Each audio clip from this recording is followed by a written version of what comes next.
This morning's panel is continuing the conversation that we had yesterday, and as I was saying to some of you, literally picking up on the very last question that was posed about the significance, the status, the impact of popular cultures, music and visual cultures in particular, on the Black German experience.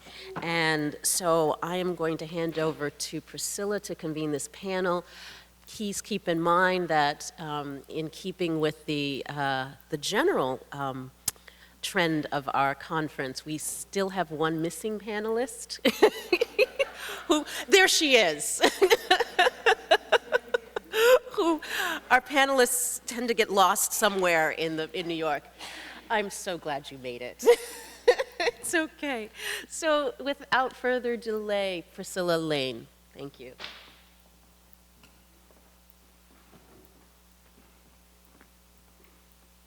Okay, so good morning, everyone, and thanks for joining us for the second day of the second annual convention of the Black German Cultural Society. I'm pleased to start things off this morning with our first panel of the day, which is entitled Historical and Popular Cultures of Blacks in Germany. And we have 4 great presentations during which we'll hear about really diverse texts ranging from private letters to theater, film, and music. Nevertheless, to me, all of these papers address how Germans' engagement with the racial other helps construct, legitimize, and challenge German identity. So our first presenter will be Michelle R. Eley, an assistant professor at North Carolina State University. She received her PhD in German Studies from Duke University. In her dissertation, Schwarzsein, Weißsein, Deutschsein, narrating identity in German film after 1950, she explored German film's participation in discourses on race, racism, and sex, and their role in conceptions and constructions of German cultural and national identity in the second half of the 20th century. Michelle's research and teaching interests include German language, culture, and cinema, African diaspora and film, critical race and gender studies, and critical media literacy. Her paper is entitled Trappings and Parallels, Race Discourse in Paul Verhoeven's TV movie Gottes zweite Garnitur. Our second speaker will be Sara Pugach, who is an associate professor of history at California State University in Los Angeles. She's the author of the book Africa in Translation, A History of Colonial Linguistics in Germany and Beyond, 1814 to 1945, which was published by the University of Michigan Press earlier this year. Recently, she began a new project on the experience of African students in the German Democratic Republic. And her paper is called African Students and the Politics of Race and Gender in the German Democratic Republic, 1957 to 1990. Our third speaker is Jamele Watkins, who is a PhD student at the University of Massachusetts Amherst. Her focus is Afro-German theater. She received her MA at UMass Amherst in German with a focus on German film, minority literature, and transnationalism. She'll be discussing the performances of Bruce Norris's play Clybourne Park in Germany, which Lara Sophie Milagro addressed in her remarks yesterday. And our final speaker is Sonya Donaldson, who is a PhD, well, you're finished, right? So she received her PhD in English literature from the University of Virginia. And she recently defended her dissertation, Irreconcilable Differences, The Search for Identity and Afro-German Autobiography. She'll be a visiting professor of Africana Studies at Hampshire College beginning in this fall. And her study looks at the formulation of Afro-German identity that's rooted in a variety of discourses, including colonial, transatlantic, and diasporic, that produced Afro-German subjects. Her research interests include 20th and 21st century African American and African diasporic literature, with a focus on migration narratives, Black women and power, speculative fiction, digital humanities, and born digital narratives. Her paper is entitled Reunification and Its Discontents, Race, Citizenship, and Nation in Brothers Keepers, Adriano Letztovano. So without further ado, start, Michelle. I'm just going to go ahead and get started. Talk a little bit about my research in general before I get into the specifics of my paper.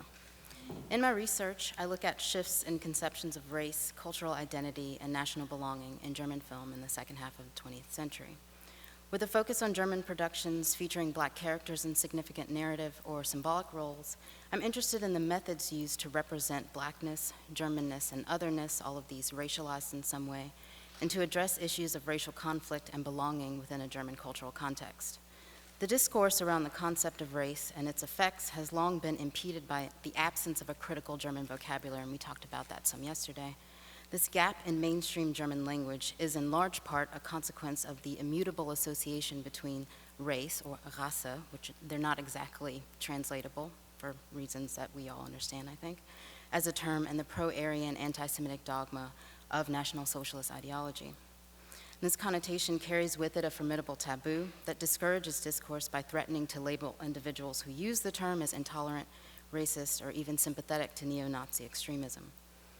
When framed in terms of skin color, racism has struggled to gain visibility as a pervasive social issue in Germany, and individual incidents are commonly marginalized, denied, euphemized, or labeled as extraordinary. Throughout my research, I found that the concepts of race and racism in Germany are doubly bound in a number of ways. Not only are they inextricably and ideologically bound to biological, social, and economic reproduction, and to sexuality and gender, social and cultural roles, they continue to restrain German social and political discussions within a double-bind situation, a Teufelskreis, or a vicious circle. And this circle impedes attempts to overcome practices of racially motivated discrimination and violence. In film, I see evidence of attempts, a history of attempts to transcend these double binds and create social discourse through creative media. The movie that I'll be talking about today is a made-for-TV production entitled Gottes zweite Garnitur. Loosely, you could translate that as God's second string, but there are a lot of issues with that translation, from the director Paul Verhoeven. It's a film that, in my opinion, is perhaps an unprecedented attempt to work within the racial lexical gap to reframe German race discourse using the medium of film. Verhoeven uses the archetypal characters of the GI and the Fräulein within a setting of historical references and scenic parallels that recontextualize and rehistoricize contemporary 1960s German race relations. In 1960s West Germany, sex between blacks and whites was a hot topic of discussion. The scholar Moritz Egger describes the atmosphere at the time, saying, quote, "Es scheint, als wäre in weißem Europa nie zuvor derart öffentlich über Sex mit einem schwarzen Partner bzw. einer schwarzen Partnerin fantasiert und debattiert worden." The popular 1960s fascination with blackness was characterized by a shift in practices of simultaneous othering and identification in which black cultural products and black bodies, laden with stereotype signifiers, were frequently associated with a counterculture that rejected the conservative social values of the time. In West Germany, most of this fascination surrounded interracial GI-Fräulein relationships.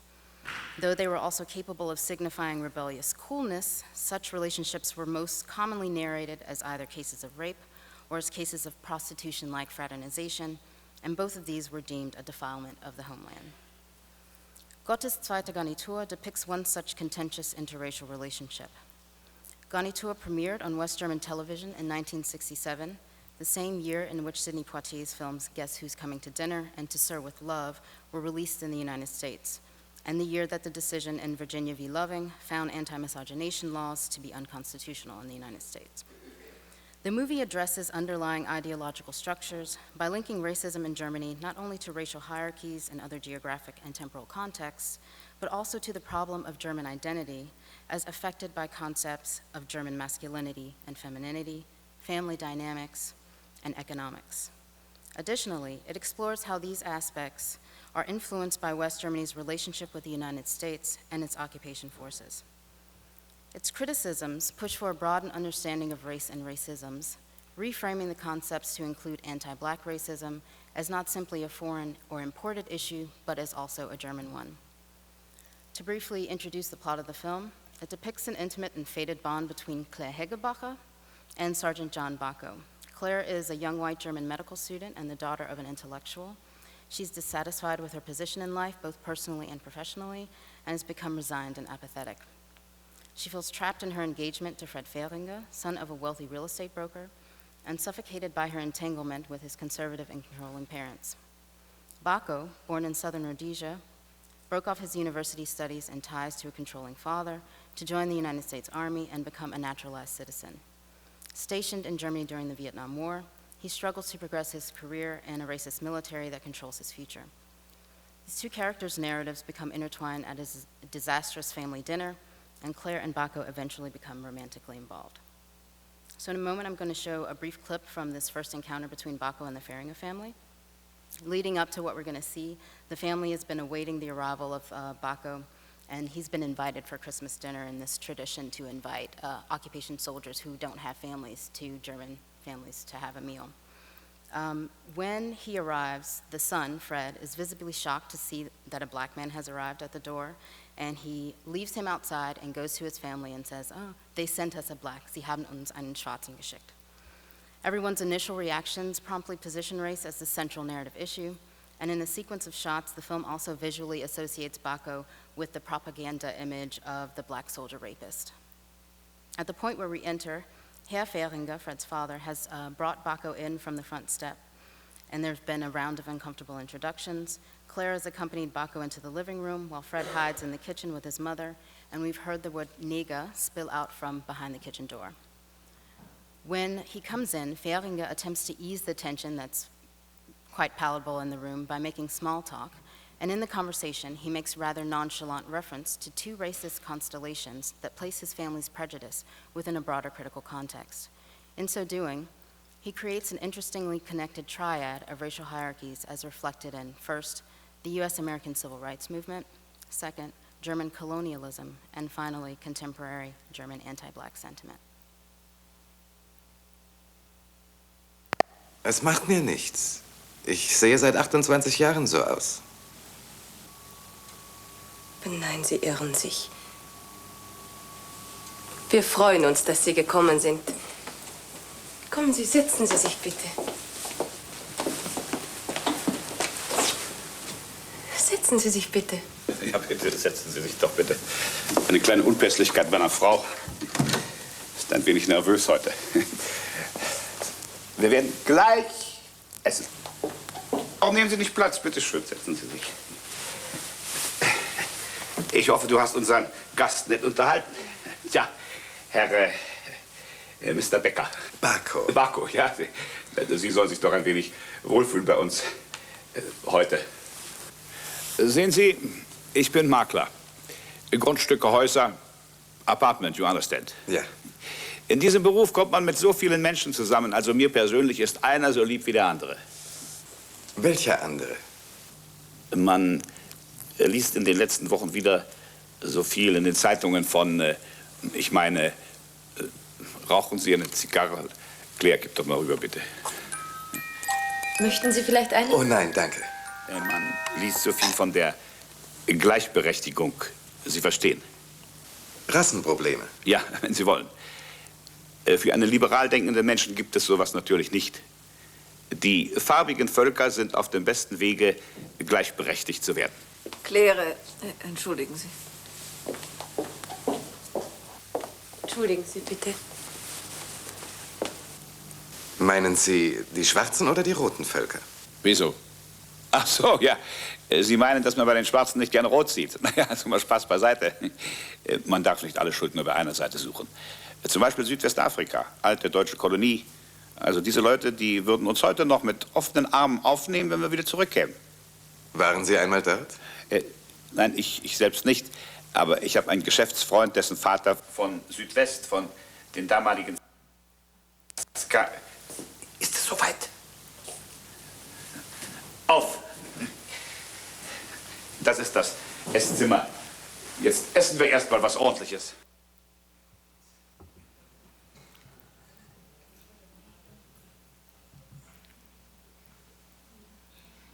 Okay, as you can imagine, there are so many things I can't talk about in that short clip. It's just so full of things, so I'm just going to focus on these parallels for a moment.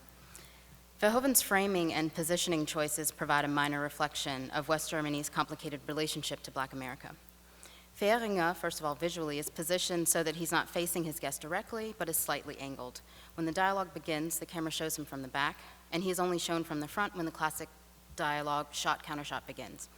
I've read this as a visual reflection of Fähringer's hesitation to engage fully with Bako. Bako is positioned more frontally and faces Fähringer directly, cueing that he's open to Fähringer, not intimidated by him. And this simple framing visually supports the nervousness that we can hear in Fähringer's speech and Bako's calm, direct, and even confrontationally interrogative responses. First, in the dialogue, Fähringer avoids directly addressing Bako's inquiry as to which others he means, and instead makes reference to media reports on equal rights in the United States. At the time, public awareness in Germany was being raised by regular media coverage of the violent conflicts in the American South. In that light, the continuous presence of Black American troops like Bako added a new dimension to the establishment's rhetoric about West German values. Beyond a widespread fear of the Americanization of German economics and culture, Black occupation soldiers presented an opportunity to confront race in a context that allowed a return to public racialized rhetoric that ironically remained disassociated from Nazi doctrine. Black GIs often served as scapegoats, allowing Germans to project their concerns about moral degradation onto a racialized object that symbolized a threat to their economic, social, and political ambitions. And because African Americans could be easily categorized as illegitimate Americans, we see that a little bit with the name switch. Bako is not American enough, he calls him Becker. I don't think that's an accident. This categorization was supported by the domestic policies and practices in the US, and German authorities could effectively differentiate between the supposedly inferior moral capacity of Blacks from American morality more generally. And that enabled them to solidify their new relationship with the United States as one between two nations defined by their whiteness. Like the US, West Germany feared that the revolutionary sentiments gaining ground among Black Americans would spread among Black troops stationed there, and many white Germans perceived the now more visible Black-white conflict in Germany as an imported American product. Amidst this growing social unrest, the civil rights movement also provided the anti-establishment and anti-American student movements with powerful ammunition. West German student activists relied heavily on growing German fears of Black radicalism and even identified with Black Americans, and especially with Black GIs, as victims of oppression. Young radicals were outspoken in their support of Black militancy. The Socialist German Student Union, for example, declared official solidarity with the Black Power movement and the Panther Party in its 1967 convention, the same year that Ganitua premiered. Many radicals used racial conflict to mobilize their own anti-establishment movement, as evidenced by statements such as this one made by white German distributors of an underground BPP publication upon their arrest. Quote, "We stood up to let the pigs know that they were not dealing with ex-slaves, niggers, toms, but with revolutionary Black men." The spectacle of German sympathizers afforded a new degree of visibility to the radicalization of Blacks during a time of rampant public denial of racial discrimination in West Germany. The threat of the importation of this modified Black militarism inflamed public fears that were both spurred and reinforced by stereotypes of Blacks as wild, naively impulsive, perceptions that aligned already with deeply rooted ideologies. And to pick up on something that Priscilla said yesterday, I think you think of of a quote from the children's game, "Wer hat Angst vorm schwarzen Mann?" Und wenn dazu noch wütend ist, it's noch schlimmer. After referencing this tension, Fähringer is careful to include a qualification that as a liberal thinking person, he personally is not afflicted by racist ideology. He positions himself as an exception, and when pushed to self-reflect, he nervously deflects. The lack of reflection und Reflektiertheit on this point of the kind-hearted German patriarch and the liberal thinkers he represents is symptomatic of a suppression of the past, of Vergangenheitsverdrängung, that is at the heart of the discursive double bind of race issues in Germany. While essentially ignoring the racist encounter occurring before his very eyes with his wife and his son, Fähringer praises his own liberal colorblindness and de-emphasizes the significance of his family's and by extension German society's racist ideology and that deep history. However, in his clumsy ignorance, Fähringer stumbles upon precisely that ideological connection by way of the parallels he himself is unintentionally creating. Fähringer then remarks that colored peoples are well on their way to equality and that one cannot place the blame only with white society, mirroring a position commonly taken by popular German media. The suggestion that despite continued colonialism across the globe, apartheid in South Africa, and segregation and Jim Crow in the United States, that colored peoples were well on their way to equality under the law is at best a nervous attempt at placating and friendly chit-chat. The glaring inaccuracy, however, of this assertion indicates, if only at the subconscious level, Fähringer's fear of the increasingly urgent and aggressive demands for social change that blacks were making globally. Additionally, as Bako's response exposes, Fähringer's word choice reflects his perception of colored communities as not only foreign, but also homogenous. Die farbigen Völker are the distant other located in the US or Africa beyond the borders of Germany. And when asked by Bako to clarify specifically to which colored people he's referring, Fähringer completely misses the validity of the question and instead responds uncomfortably as if it has been intended as a joke, and I'll return to that in my conclusion. With this joke, Fähringer not only admits to his own fear of an angry black revolution or an angry colored revolution, he unwittingly exposes the superficiality of his liberal thinking, and as a figurative representative of liberal capitalist West Germany, he fails accordingly to recognize the racist within him. In his next attempt to divert Bako's direct questioning, Fähringer turns to the case of German Southwest Africa, using the former German colony to support his theory of shared blame. The idea that oppressed people of color carry partial blame for their place in racially influenced social and economic hierarchies. He confidently explains, these people, they would still receive us with open arms today. The implication being that the colonized initially welcomed German imperialism and that German colonialism provided unequivocal progress for colonized societies. Fähringer's assertion blatantly clashes with the reality of German colonialism. I won't go into that history. But we all know that it was marked by forced labor, intentional starvation, attempted genocide, violent suppression of revolts, and the near extermination of an entire people. These atrocities found their moral justification in the denigration of and contempt for the indigenous peoples as culturally inferior, morally depraved, lazy, and hopeless, and the like, attitudes that were supported by the theory of social Darwinism and which eventually became part of German government's official colonial doctrine. Through his reference, Fähringer positions himself within that history even more actively in his use of the pronoun uns, or us, and as is characteristic of colonial fantasies, he imagines himself part of an admirable colonial undertaking. His romanticism, however, affiliates him with the violent and racist execution of Germany's mission of cultural and moral rearing, or Erziehung, a mission that, even until recently, has been characterized through historical inaccuracies, doctored depictions, and a contribution to the propagation of distorted images of the truth about Germany's colonial past. As Fähringer trails off, stumbling helplessly for some real connection to that colonial fantasy, his second reference brings him and the audience back to the problem of racism at home. Though Fähringer points his finger of blame elsewhere, it simply returns to face him, redirected by way of the very points via which he sought absolution. To escape personal recognition of and responsibility for the racism occurring in his own home, he deflects, praises his liberal tolerance, relativizes, patronizes, blames, justifies, and in the end finds himself stuttering in his own confused trap. When he referenced race politics in the US, he reveals his own racist views and fears. When he looks to blame the colonized, he praises Germany's benevolent imperialism in Southwest Africa, exposing not only his ignorance, but also his acceptance and even celebration of such acts. And as these points all connect to home and abroad, in each case, concepts of blackness are utilized as grounds to relativize treatment according to race. And in all three situations, Black American minorities in predominantly white US, white Germans in colonized Southwest Africa, and a Black US soldier in a white German household, the roots of these concepts are the same: a fear and anxiety about imagined blackness that is racial at the same time that it is not. The global racist parallels drawn here are the means by which the historical and geographic flow of a binary black-white racial differentiation is thematized. The film rather successfully reveals not only the specificity of German racist ideology, but also the universality of racial and cultural hierarchization, as well as the interrelation and interdependence of ideological specificity and universality. Overall, the movie is reproachful of ideological structures that stabilize such hierarchies and mentalities and uses far fewer stereotypical, sensational, and fetishistic images than its literary source, a book by Willy Heinrich of the same name from 1962.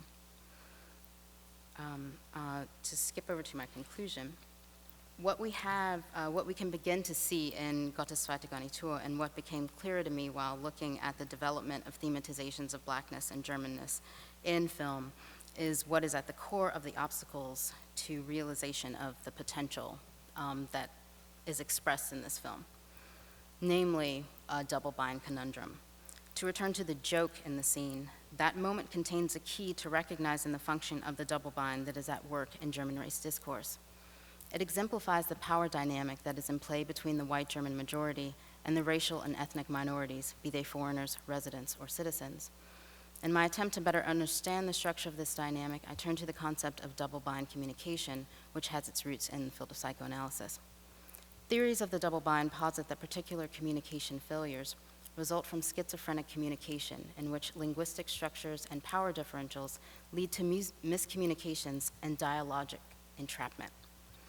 It is a kind of false consciousness, quote, an unresolvable sequence of experiences, end quote, that leads to pathological communication and is often expressed either in a misuse or a misinterpretation of metaphoric communication or in utterances that can be interpreted at both the literal and figurative levels. And communication scholars expound on the potential power of these patterns, writing, quote, the double bind could be seen as a tactic in the interchange between two peoples as they attempt to gain control of the range of the system of communication. By imposing a double bind, a person can effectively prevent another from governing what sort of relationship they will have, end quote. We can observe this tactic playing out in the unintended joke. In his question to Fehringer, Bacco uses colors as signifiers of racial and ethnic categories and problematizes Fehringer's usage of the ambiguous adjective farbig, a term that you still see sometimes or hear in use today. The colors black and red function on both the literal and the symbolic levels of communication, and in this case, the meaning is the same on both levels. Fehringer, however, whether intentionally or accidentally, misinterprets or ignores those meanings and recontextualizes Bacco's color categories. In his statement, the color red is disassociated from its racial signification and associated instead with the emotional state of anger or rage, which is then associated with black as a racial categorization. The act in itself is meaningful, color denied as a racial category in one instance and reinforced in another. But after his awkward amusement, Fehringer asks to put the joking aside, it's time for serious business, and proceeds to make his assertions about shared blame. By this trick of communication, Fehringer repositions Bacco's question, and thus his concern, to the level of the figurative, and is thus able to redirect the conversation and assert control of its terms. The move makes it difficult for Bacco, a non-native speaker, a foreigner, a guest, and a racial minority, to successfully take issue with Fehringer's classification and his ideology. His categories and understanding of race are not accepted as real. This is a tactic frequently employed in contemporary German race discourse, in which the majority takes issue with the minority's employment of terms like race, racism, and assert authority over the language surrounding racialized concepts and issues. The desire to separate post-war racial concerns from historically relevant ideologies and language is strong, and it is just this desire that Noah So censures when she writes, wie man durch sprachliche Ungenauigkeit mithilft, den rassistischen Status quo zu erhalten. Sie tun das zum Beispiel, wenn sie den Begriff Rassismus nicht in den Mund nehmen, weil sie bei dem Wort zusammenzucken. Wenn sie so agieren, ist das ein Zeichen dafür, dass sie Rassismus lieber ausblenden und nicht beim Namen nennen wollen. Das Ignorieren oder Verdrängen von Rassismus ist aber eine große Hürde auf dem Weg zu seiner Überwindung. Gottes zweite Garnitur, while a stylistically traditional film, creatively makes visible the denied reality of the genealogy of racial concepts, that they extend temporally, reaching back beyond the Third Reich and German colonialism, geographically and culturally, reaching across borders and oceans, and conceptually and socially, affecting ideas about nation, gender, sexuality, and family dynamics. Its presentation exposes that interconnectedness while presenting the audience with archetypal characters that deviate from stereotypes in such a manner that they are loosened from the insistent burden of blame. These reimaginations push a conscientious viewer to reconsider mainstream narratives about otherness, and importantly, it insists that anti-Black racism within Germany is a part of that network, that it is related to and tied up with, for example, both German anti-Semitism and American anti-Black racism, and its intersections in that definition's historical development. Importantly, Gottes zweite Garnitur is an attempt within the visibility of the mainstream, and also importantly that it is a TV movie in the 60s which has its own kind of historical significance, to open up the possibility for public discourse around the taboo topic of race and German national identity, and to reconsider the definitions and associations that have impeded that discourse. Thank you.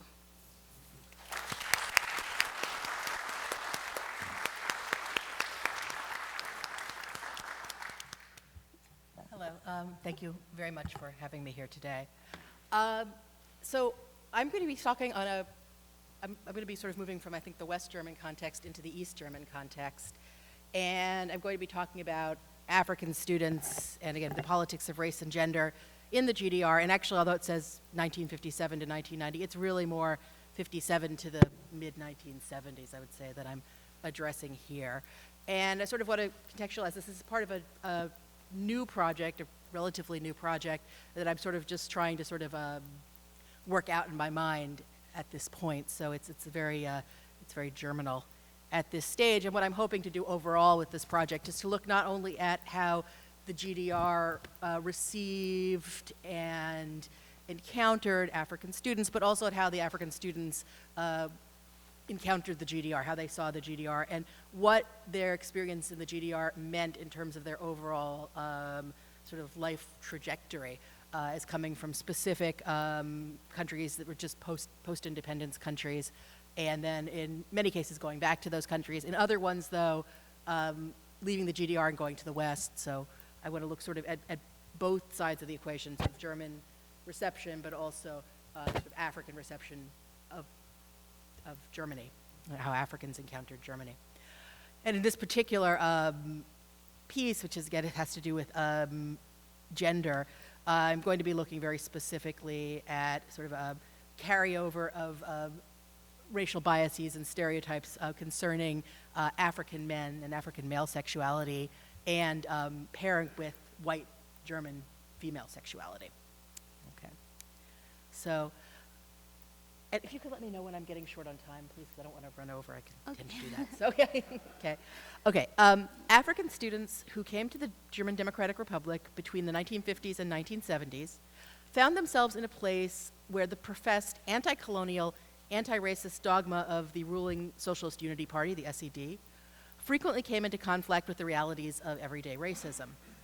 Racial and sexual stereotypes remained remarkably consistent with those of the pre-1945 era, even as government officials and ordinary citizens alike struggled to dispel them. The image of the lascivious African man and his counterpart, the promiscuous German woman, which was very prominent in Imperial Germany, continued to shape perceptions of African-German interactions in the GDR.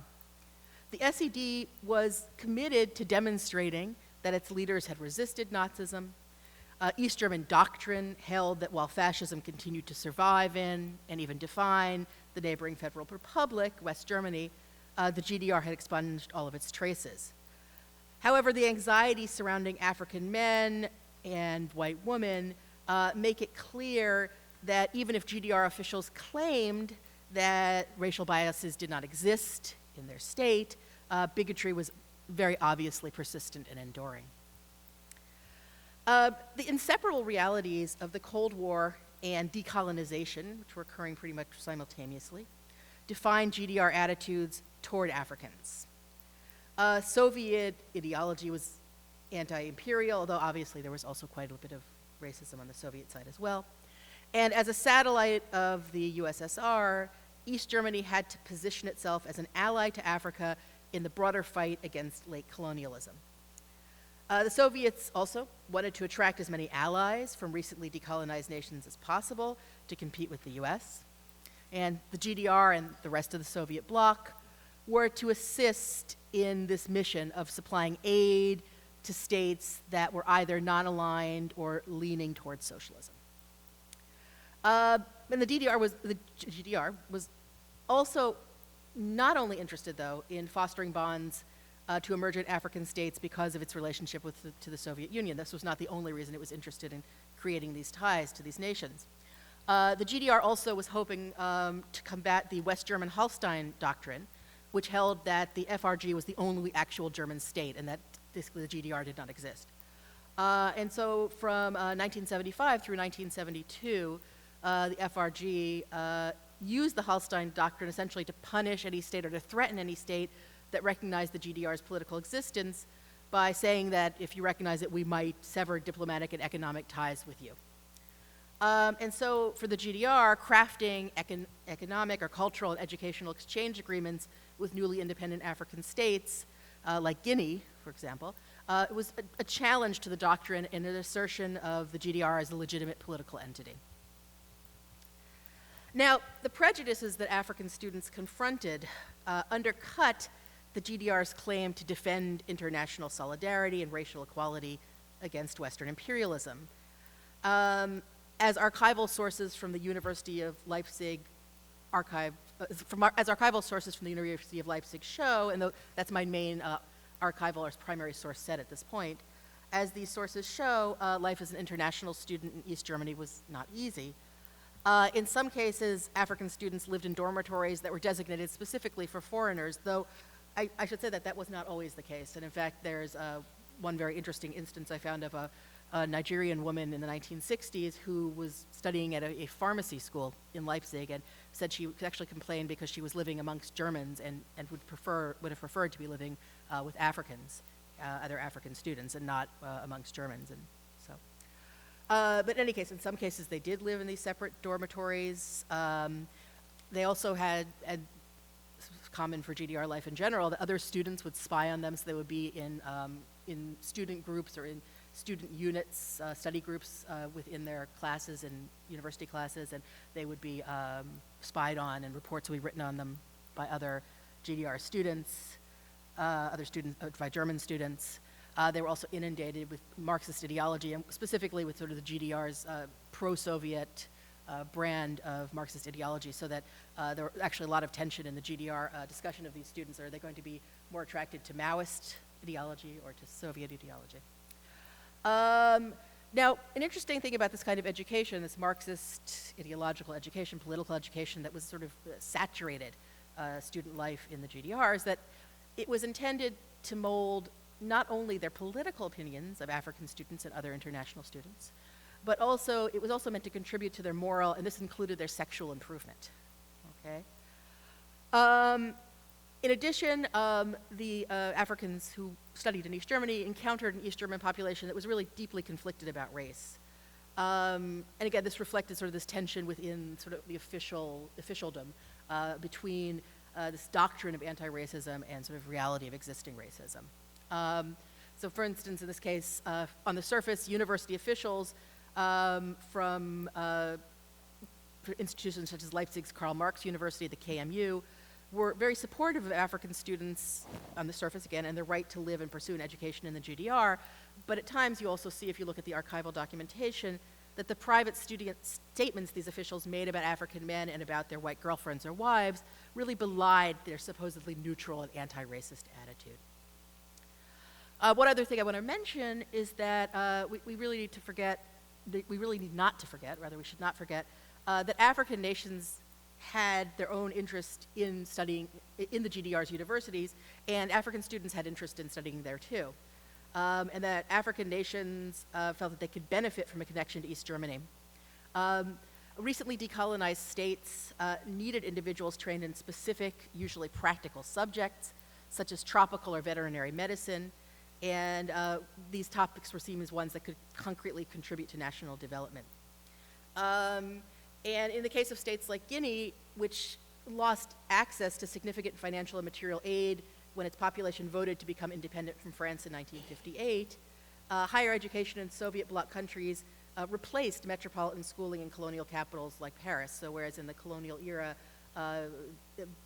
former French Guinea would have been sending Africans to study in Paris, now they would go study in Moscow or in Berlin or in Leipzig. Okay? And in addition, I just want to mention that African students weren't simply pawns of Cold War politics. The degrees that they obtained overseas in the GDR and elsewhere really could bring heightened status at home. And study in the GDR was also often, again, the first step to travel and settlement elsewhere, and this often could be in the West, because, again, trajectories were often from home country to the GDR in this case, and then over to the West Germany, England, and the United States. Now, and another thing I want to draw your attention to is that while Africans who lived in Germany prior to 1945 had little recourse to help if problems arose, Africans in the GDR really could turn to their own embassies and governments if they had conflicts with Germans, and they often did. And they could, and they did often even threaten to leave East Germany if they didn't receive apologies from people they considered to have been racist to them or treated them unfairly. And so, and the East really, because they wanted to project this positive image in independent Africa, because they wanted to combat the Hallstein Doctrine, they wanted to connect and foster these ties between independent African nations, universities were really sensitive to appeals of African students and really worked to accommodate the students rather than drive them out. So there was this very much, again, it was somewhat of a double bind, because again, you have this surface official statement that we are anti-racist, and then underneath that you have obviously persistent racism. Okay. So now I want to talk a little bit about sort of these images of African men and German women and from the imperial period then into the GDR. So in the imperial period, German colonial officials often portrayed African men as hypersexual and not in control of themselves, not in control of their urges or their passions. You see this a lot. Germans believed that if African men especially lived in Europe, they would be unable to harness their baser impulses and be easily tempted by loose white women. There's this trope of this idea that of threat of African male sexuality paired with sort of female promiscuity, white female promiscuity. And Swahili teacher Mtoro Binwinye Bakari and his German wife Bertha Hilske were actually famously undone by this stereotype, this impression. Bakari's been written about a lot before, but the story essentially is that his employers at the Seminar für Orientalische Sprachen in Berlin, and where he worked from 1900 to 1905, insisted that although he had once been a model teacher, his relationship with Hilske had rendered him, as they put it, mindless and incapable of work. Thereafter, Bakari was dismissed from his position, and he paid a very heavy price for transgressing German moral boundaries. Bakari was unable to return to his home in what was then German East Africa because Hilske was prohibited from entering the colony, and then he actually had a very difficult time finding work in Germany, back in Germany after they returned there. And beyond this, the fear of potential African involvement with immoral German women, it was a constant, really, for much of Germany's, or pretty much all of Germany's colonial involvement. And there were Africans who were, for instance, denied employment in the metropole because of trepidations that they would take up again with promiscuous German females. And the idea here really was that, well, they're going to go to Germany, they're going to see these loose women, and then they're going to return to the colonies, and they're going to rape the white female settlers who are there because they won't realize that they're different than the loose prostitutes that they're meeting in Germany. So this was this fear you see echoed in a lot of discourse on the part of, for instance, Southwest African officials. And this led to things such as, and I talk about this a little bit in my previous book, which is actually the development of sort of a linguistic discourse about Africa in the 19th and early 20th centuries. And there I look a lot at African teaching assistants who worked at places like the Berlin Seminar, again, for Oriental Languages, or the Colonial Institute as language instructors. And there was this real fear that these men would come to Germany and then that they would have these relationships. And they tried to enact even policies to sort of ensure that this wouldn't happen. For instance, like they would say, well, we can't let African teachers stay in Germany longer than a year. They can only have a year contract, so then they won't have enough time to form bonds, and then we'll send them back to East Germany, East Africa, and then we'll get somebody new to come in. So they would basically curtail their contracts because they were worried that if they were longer, they would form these relationships and so forth. So this belief in unrestrained African male sexuality persisted in the GDR, and so did the notion that immoral German women would easily lead African men astray, and the Africans especially were susceptible to this temptation.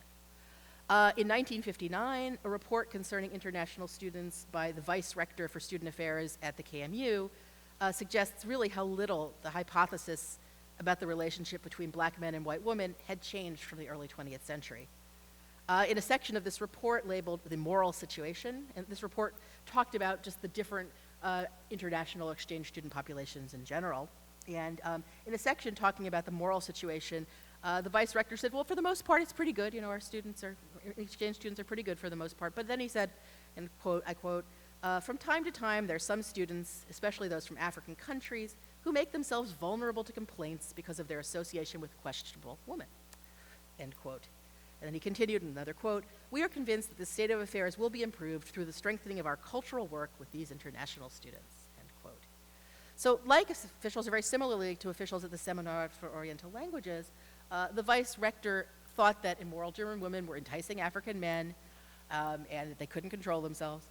But unlike the colonial officials, he saw socialist morality as the answer to the problem of sexual impropriety. So the East German corrective to what they considered aberrant African behavior was different from the colonial period. Bakari's superiors at the Berlin Seminar had fired him. They attempted also to just expel him from German society altogether with Hilske. GDR officials took another tack. They went in a different direction.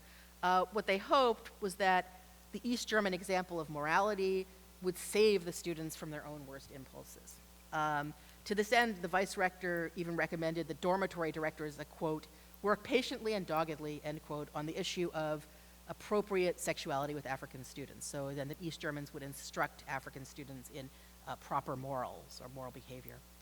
Sexual conditioning was here apparently part and parcel of the general East German goal of Marxist re-education. A good Marxist not only hewed to a specific ideology, he was also able to exercise self-control over his baser impulses. African women as well. I'm not going to talk too much about African women in this paper, though overall in this, ultimately this will be a chapter, hopefully in the book, and also possibly an article. Overall, I do talk about them more in the overall article, but here I'm just going to talk about them a little bit. So African women were also subject, to East German education. In the 1960s, 4 Ghanaian women came to Leipzig as part of a special training program at the Deutsche Hochschule für Kultur, which is fascinating in and of itself. And they were all working towards degrees that would enable them to return to Guinea as coaches or gym teachers for girls.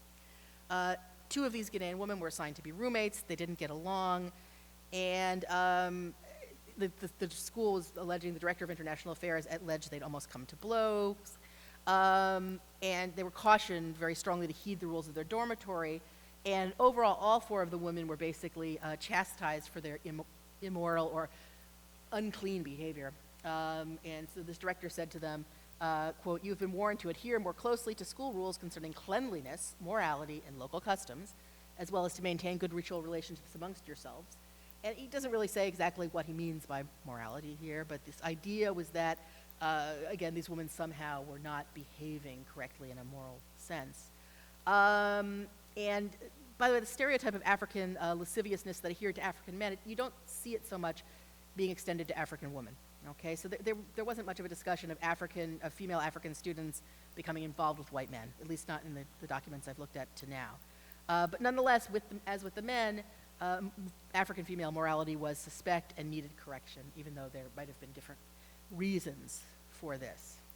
Okay, I should say that this East German morality and this idea that the KMU and the HFK wanted to impart to these African students really much was echoing SED Secretary Walter Ulbricht's 1958 speech, 10 Commandments of Socialist Morality, where he talked about conservative family-centered morality and the necessity for the GDR to reflect this. Okay, so these other statements on the part of East German officials at universities reflect these ideas of Ulbricht. And again, I know I don't have a lot of time, so I'll just say that you see this this theme or this trope of sort of African sexuality, male sexuality, and loose white female immorality being paired all the time. One story I talk about in the paper, I'll just sort of gloss it here, is about this bar brawl in 1963 in Leipzig where a bar manager writes this police report, or the report to the police, where he says, well, these Africans got into a fight with Eastern European students. They were mostly Bulgarian, in my bar. They had this huge fight. It was over one of these white women, these loose German women that they were fighting. And he goes on to talk about how, well, in general, these loose women are coming into my bar, and the African students are coming in too, and they're getting together, and this is really problematic. And he's basically, he says a lot to basically show that, well, on the one hand, he sort of presents himself as this good, moral GDR citizen who's completely anti-racist, and says he's really just worried that that these impressions of African men that his clients, the other patrons of the restaurant will get, will reinforce, as he put it, racist, stupid prejudices. And he's also worried that this is this possible, it's potential racism that could occur from East Germans seeing Africans getting into fights with other students and having sex with white women, would not serve, as he puts it, this is a quote, would not serve the continuous struggle of honest socialists the world over for the abolition of racial antagonism, end quote. So he basically, on the one hand, is suggesting, well, the Africans and the white women are at fault for this. He doesn't bring the East Europeans into it at all.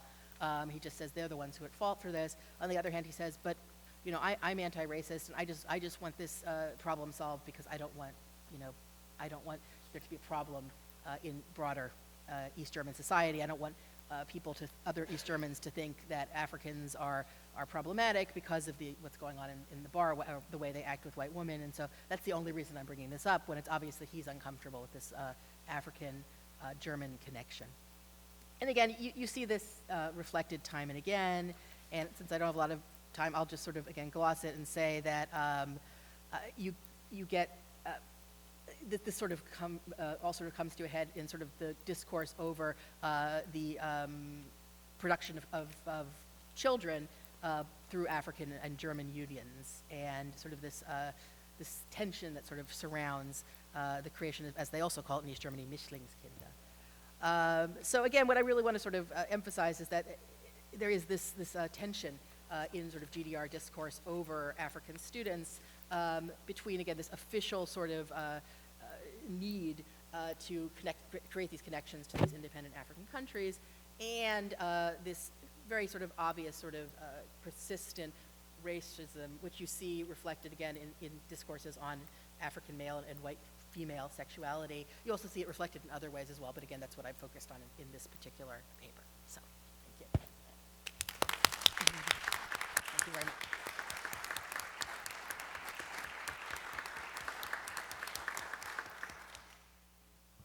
Okay, I'm going to zoom much more forward into the present and talk about 2012, actually. So we're moving more progressively into the present. Oh, sorry.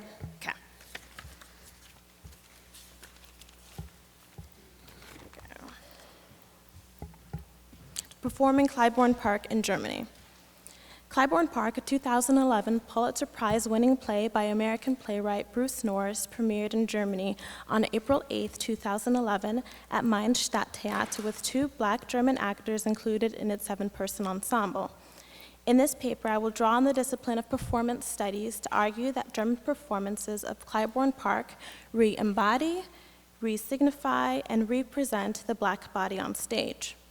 Here, I will first discuss the productions of the play in the United States and then in Germany.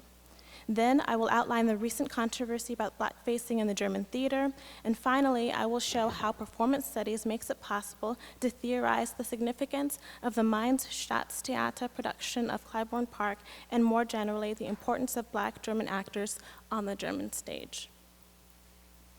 Clybourne Park is intended as a continuation of Lorraine Hansberry's 1959 play, A Raisin in the Sun. In it, a Black family attempts to move to a more affluent neighborhood called Clybourne Park. Norris's Clybourne Park starts where A Raisin in the Sun leaves off. Set in 1959, the first act takes place in a house in a white middle-class neighborhood recently sold to an African-American couple, as the neighbors discuss their concerns about their new neighbors who are African-American. In Act 2, set in 2009, features a black family now selling the same house to a white couple as the neighborhood experiences gentrification. The 7 actors of the first act receive new names, looks, and occupations in the second. While the white and black actors verbally tiptoe around each other in a conversation about race, at some points the conversation becomes a verbal combat, revealing how ideas and mentalities in today's society are strikingly similar to 1959. Critical reception of the play was mostly positive. The Pulitzer Prize Committee citation described the play as, quote, a powerful work whose memorable characters speak in witty and perceptive ways to America's sometimes toxic struggle with race and class consciousness, end quote. The New York Times called the play, quote, ferociously smart, a vital superlative production of the sharp-toothed Pulitzer Prize-winning comedy, end quote. But a critic for the New York Magazine more tellingly responded to the play's message, terming it, quote-unquote, pessimistic, as it offers no solution to racial issues or gentrification. The audience laughs not at the wit of the dialogue, but at the sheer racial bluntness. This critic calls the laughter the audacity of rage and not of hope, end quote. The Mainz production of Clybourne Park was directed by Matthias Frontheim, with actors Nicole Kirsten, Lea Sophie Milagro, who we saw yesterday, Johanna Piliatsu, Tox Körner, Marcus Mislin, Lukas Pelodi, and Andre Vilmond. The 2 African-American characters are played by black German actors Körner and Milagro, a fact incredibly significant for German theater, as I will explore below. Indeed, in January 2012, as Lara mentioned yesterday, Bruce Norris withdrew permission for Berlin's Deutsches Theater to perform the play when he learned of its intention to cast African-American character with a white actress in blackface. In Germany, critics in regional and national newspapers generally responded favorably to the play, mostly focusing on the play's racial dynamics while failing to mention gentrification at all. The Allgemeine Zeitung in Mainz maintained, for instance, the performance belongs to the best that the current season widely has to offer. And the critic for the Gießener Allgemeine was particularly impressed with the dialogue by saying a strong play, a conversations comedy in which no one listens to each other correctly, everyone interrupts everyone else, awkwardly and anxiously for the sake of political correctness, and everyone tries to avoid the all-embarrassing issue that no one dares to utter, racism. The critic for the Allgemeine Zeitung seemed pleased that the comedy has no definite moral, emphasizing the contemporary act is more word-savvy, a little less turbulent. But how splendid that the Mainz ensemble does not make a fixed moral of the play, but instead they make a bold comedy with an admittedly penetrating core. When the critic believes the second act is more word-savvy and a little less turbulent, it is not clear if he understands that Norris is emphasizing that contemporary racism is not at all less turbulent, only more subtle and variegated, and that gentrification is taking place in Germany as well as in the United States. When I attended the play in June 2011 as the only person of color in the audience, I found some dialogue exchanges uncomfortable. And truth be told, though the play is thought-provoking, it did not seem very funny to me at all. Bruce Norris's refusal to allow Deutsches Theater to perform Clybourne Park unleashed a vigorous debate on the use of blackface on the German stage in early January 2012. In an interview in the Deutsches Theater's magazine, the dramaturg argues in favor of blackface in the Der Lehrers Unschuld, maintaining that blackface is used consciously to play with concepts around race. And here I will start to read the quotes in German and then the English translation for our English speakers. Ein Darsteller wird durch dunkle Schminke eben zum Schwarzen, mit allem, was daran hängt. So an actor becomes through dark makeup black and everything that comes along with it. And then moreover, she similarly alleges that it is racist to claim that only black actors should play black characters. When she says, denn im Gegenzug hieße es wohl auch, dass Schwarze keine Weißen spielen dürfen. In English, then oppositely, it means also that blacks are not allowed to play whites. Several participants in the debate insisted that blackface in German theater was not the same as the American practice growing out of minstrel shows.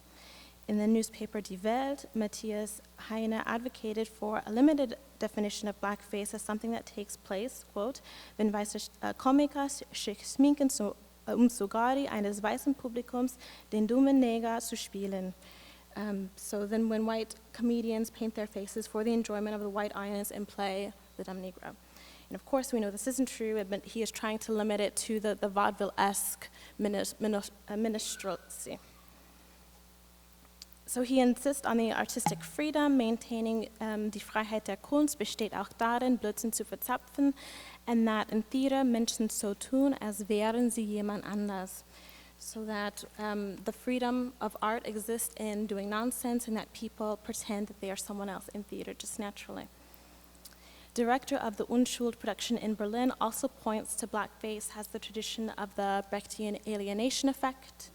And he says for him, the fact of the matter is that there are just simply not enough actors of color. But proponents of blackface in Germany, including the Initiative Schwarze Menschen in Deutschland, ISD, or Bühnenwatch, a racially mixed group of around 50 actors, directors, dramaturgs, and others involved in the theater business, argued vigorously against this practice. The goal of Bühnenwatch, organized via Facebook after the performance at Berlin Schlosstheater, is to stop blackfacing in German theaters and for the act to be recognized as discrimination. In an interview in Berlin's Tageszeitung in May 2012, group members of Bühnenwatch Atif Hussein and Julia Limle explain what blackfacing means to them personally. Limle believes that blackface is comparable to the N-word. She illuminates, mit jeder Verwendung werden die Geschichte von Sklaverei und Folter angeknüpft. So with every use of the blackfacing, you have the tradition of slavery and torture attached with it. Further, Limle calls the artistic freedom explanation Denkhindernis, and that artistic freedom and tradition are slowly then becoming unacceptable answers for performing blackface, as other taboos like anti-Semitism have disappeared from the German stage. On the theater website nachkritik.de, actress, playwright, and leader of the Afro-Deutsche Ensemble Label Noir, Lara Sophie Milagro, similarly maintains, weiße Deutsche werden sich daran gewöhnen müssen, dass sie die Uhr nicht mehr zurückdrehen und in eine Zeit zurückkehren können, in der es ihnen möglich war, alles und jeden einfach zu bezeichnen und darzustellen, wie es schon immer getan haben. So she says that white Germans need to get used to the fact that they cannot turn back time anymore to when it was possible for them to depict everything and everyone in a way that it's always been done, in a way that they've always been doing it. Plays like Der Loreurs Unschuld, in which black characters are portrayed as illegal and foreign, are themselves a problem, Limle maintains. She argues, es gibt viele schwarze Menschen in Deutschland, die sind nicht fremd. Warum ist Hauptfarbe für diese Idee so unfassbar wichtig? So basically that there are a lot of people who are black living in Germany, and she doesn't understand why the use of blackness is so unbelievably important to mark foreignness. And Hussein agrees, wir haben eine Norm und die es weiß. Und Fremdheit oder Außenseite zu markieren, greifen wir in den Farbtopf. So basically that the norm is whiteness for him, and in order to mark someone as foreign, we have to go refer immediately to color. So in this case, blackness on stage can only be the other. Schlossparktheater even refuses to hire a black actor, citing it is impossible for a black actor to play Maria Stuart or Hamlet, as Lara also talked about yesterday. Yet German whiteness on stage is neutral, and white actors are engaged to play Italian lovebirds, English queens, and African Americans. Milagro illustrates, während ein weißer Schauspieler jedes menschliche Wesen repräsentieren kann, schwarz steht nur für schwarz und manchmal nicht mal das. So white German actors can represent any kind of way of life and any kind of person, but black is only black, and sometimes not even that. Dieter Hallervorden, the protagonist of Schlosstheater's production Ich bin nicht Rappaport, with a white actor in blackface, denies this practice as racist, partly from ignorance of the German tradition of blackface or imagining the implications of blackface, how blackface on the German stage can be limited to spectacle. Black German Germanist Peggy Pisha responds to Dieter Hallervorden's amazement when he considers the unexpected reaction to Schlosspark Theater's production. And here she's responding to his comment that he doesn't understand what's happening now and why is everyone angry about this now, because they've been performing this play, I guess, for the last 25 years in blackface, and there hasn't been any problems. And so she says, quote, because in doing that, Hallervorden's assuming a privilege, that is, the privilege to define what matters and when an argument counts, and to say, since you didn't object to this 3 years ago, it dismisses your objection now, is not okay. But Hallervorden doesn't understand that, end quote. He isn't able to see that already in 2010, blackface was not acceptable, but what's different now is that people have joined together to mobilize against it. Atif Hussein sheds light on this, quote, bei jedem schwarz geschminkten Othello ekel ich mich. Ich habe es lange hingenommen, weil ich mich damit allein gefühlt habe. Dass ich jetzt Menschen kennengelernt habe, die das ähnlich empfinden, hat mein Selbstbewusstsein gestärkt, es auch öffentlich zu kritisieren. So he was disgusted with every black painted Othello that he saw, but he felt alone in his feelings. And then because he found other people who felt the same way, he felt more strongly to also criticize this. So the reactions of the play, his comment shows that the reactions of the play aren't different, but just that there are more voices raised in protest. And the new discipline of performance studies can help explain the importance of these debates of blackface on the German stage. Born out of anthropology and theater, this interdisciplinary field emerged about 30 years ago by NYU's Richard Schechner. In an article entitled What is Performance Studies Anyway?, Schechner characterizes performance as identity shaping, altering time, and adorning and reshaping bodies. Marvin Carlson, another performance studies theorist, describes performance as a self-conscious doing and redoing by the performer and by the spectator.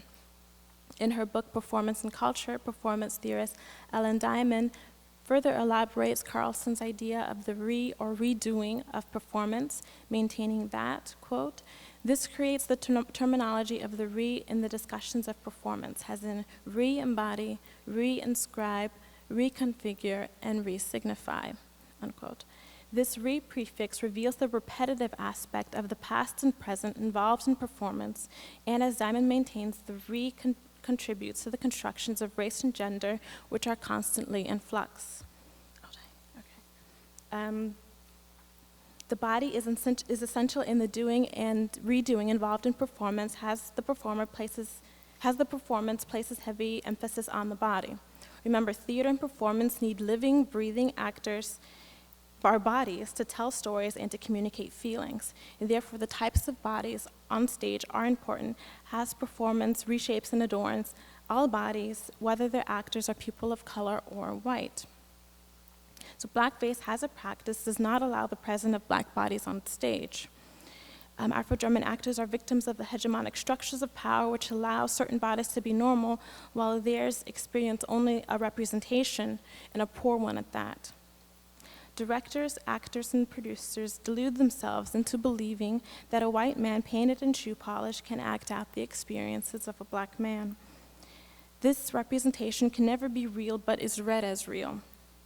If performance is something done and redone, this German tradition of blackface affirms and reaffirms the practice of blackface as an acceptable form of entertainment. A performance in blackface constantly negates the abilities, presences, and realities of black Germans. This is not a trivial matter limited only to the theatrical margins. Instead, it amounts to an erasure of black German agency, both in the space of performance and analogously in society, as theatrical space is often representative of social space. Many problems still remain. The lack of roles given to black actors, representations of African Americans via a form meant to suppress blackness over whiteness, misunderstandings of the ability of black actors, and the refusal to see blackface as a racist venture. Yet perhaps there is room to hope. Responding to the debate over blackface in the spring, the dramaturg and director of the Deutsches Theater changed the production so it did not include blackface, but featured the actors in whiteface instead. In a Tageszeitung article entitled Eine Frage der künstlerischen Freiheit, the dramaturg says the ensemble learned that blackface is not an appropriate method. She clarifies, quote, "A racist means with an anti-racist intention does not work, and this is what we've learned from the conversation," end quote. The director did not want people to feel hurt, but wanted to keep the theatrical practice of painting faces because of its effect. However, one can maintain that the Deutsches Theater has really not learned the dimensions of the problem it's trying to address. Whiteface can never mean the same as blackface, as it does not have a history of suppression and mockery and hatred behind it. The Deutsches Theater may have changed its policies, but it might have been for its own financial benefit. It is not clear how much they've actually learned. The Mainz production of Clybourne Park is different. In the production, it seeks to re-embody, to take ownership of the body on stage. As shown by Ntozake Shange and Spike Lee's attention to blackface in practices in the United States, black actors in Germany cannot escape the black paint of the blackface practice. German use of blackface to represent African American characters attempt to divorce the practice from what history of blackface has meant in the African American context. This is done without reflection on the identities German theater productions are supposedly representing. These representations of black figures are read and accepted as real and true to life, and yet they are false representations. However, newspapers, bloggers, artists, and activists in Germany continue to discuss and debate this topic, and there are also seminars on this subject offered at the Humboldt University in Berlin. The continued dialogue has the ability to change the tradition and minds of those who fail to see the problematic aspects of blackface and the preference for the white body on stage. So maybe there is room to hope. Let us all look forward to the day when Clybourne Park will be performed as the playwright intends, as Staatstheater Mainz executes it in more cities in Germany. Until then, support Clybourne Park at Stadttheater Mainz this upcoming season in their redoing, re-signifying, re-embodying, and representations of the black body and blackness on the German stage.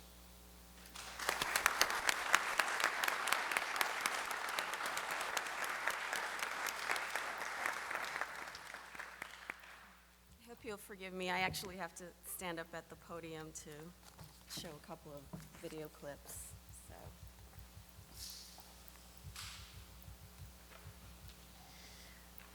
Reunification and its discontents. Guys, that's my life. We haven't made this up. Oh, which one? Check. Check. 1, 2. No beats or rhymes. Guys, that's my life. We haven't made this up, says rapper Torch in the beginning stanza of the song Adriana Letzte Warnung. Or I'll be referring to it as Last Warning, since this is an English department project, so forgive me. Recorded by the hip-hop collective Brothers Keepers in 2001, the song was a response to violence against blacks, immigrants, and asylum seekers in Germany, a wave of violence that reached a high point in the immediate post-reunification era, resurfaced in 2000 and made national and international news with the beating death of Alberto Adriano, a black German living in Dessau in the former East Germany. Adriano, of Mozambican origin, was a married father of 3 who had lived and worked in the country for more than 20 years. He was attacked by 3 skinheads on June 11, 2000, while making his way home from work, and died of severe injuries 3 days later. His murder shocked a nation that had, in the latter part of the 20th century, come to consider such attacks as, quote, isolated incidents, unquote, of xenophobia. And Adriano's death placed Germany in the spotlight at another moment of significant transition from nation to economic and political leader of the European Union. Adriano's murder and the response to it are important to consider because, quote, his death sparked the first slow wave of national recognition of the problem, end quote, wrote John Schmidt in the New York Times. Indeed, when German Chancellor Gerhard Schröder stopped at a makeshift memorial for Adriano to lay a wreath, of yellow roses, it signified to many the German government's recognition that there were no isolated incidents, but rather an indication of a systemic problem. Schroeder's action just a day after guilty verdicts were read in the case signaled to the nation and the world that Germany seemed ready to acknowledge that it still had a problem with race and was willing to address it. But tougher sentencing aside, and Adriano's murderers received sentences ranging from 9 years for the two 16-year-olds to life imprisonment for the adult defendant. The government's response, one of addressing the economic plight of poor East Germans with a $55 million pledge towards job training and other opportunities, rather than tackling racism head-on, meant that blacks in Germany, native-born and immigrant, citizen and resident, were still left vulnerable to individual attacks, and structural racism remained intact. As a response, Brothers Keeper's song, Last Warning, the video, and the album, the ironically titled La Culture, outlined in stark detail the lived experiences of black German men who came of age in a reunified Germany. Through the song and video, the men attempt to reach beyond the confines of nation to connect their experiences in Adriano's death to a larger discourse on racial violence against black men in Western, quote, democratic, unquote, societies. Engaging with black power rhetoric in hip-hop, the men shift the discourse from identity and belonging, articulated in earlier Afro-German narratives, to aggressive political action. Brothers Keeper's song thus directly engages juridical structures, employs a discourse that indicts the nation, and politicizes the death of Alberto Adriano. Still, one must note the masculine bent of the discourse, for it raises the question, where are the women's voices? Although the song is an indictment of German racism, Brothers Keeper's representation of the struggle as essentially a black man's issue is also problematic, because it could seem to mark what Fatima El-Tayeb calls, quote, a return to a dialectic heroic model of diaspora, creating a patrilineal genealogy threatening to erase the contributions of women. The marking of Adriano's death as a political act against black men threatened to make invisible the ways in which Afro-German feminists and lesbian feminists were instrumental in laying the foundations for anti-racist discourse in Germany, particularly through organizations such as ADEFRA and ISD, as well as through publishing, education, protest, and other forms of activism. In this paper, I hope to give a sort of brief look at Sisters Keeper's song, Love and Understanding, as well, which serves as both a complement and counter-narrative to Last Warning. And you guys can just give me the high sign if I'm going over time. I read Torch's words at the beginning of Last Warning as a signal of a collective autobiography, one that is in the same vein as the groundbreaking Afro-German women's anthology, Showing Our Colors. In reading Last Warning, I employed Tricia Rose's concept of rap as, quote, orally derived communal narrative, unquote. I examined the ways in which the members of Brothers Keepers articulate their particular experiences as black men in post-reunification Germany, and consider the men's visibility in the public sphere and what that visibility signifies. Addressing state structures and sites of physical violence with their own rhetoric of violence, Brothers Keepers engages hip-hop as both musical text and social discourse, and charts a court for political action for blacks in Germany, albeit a gendered one. So I'm just going to play just a little bit of the video right now. This is...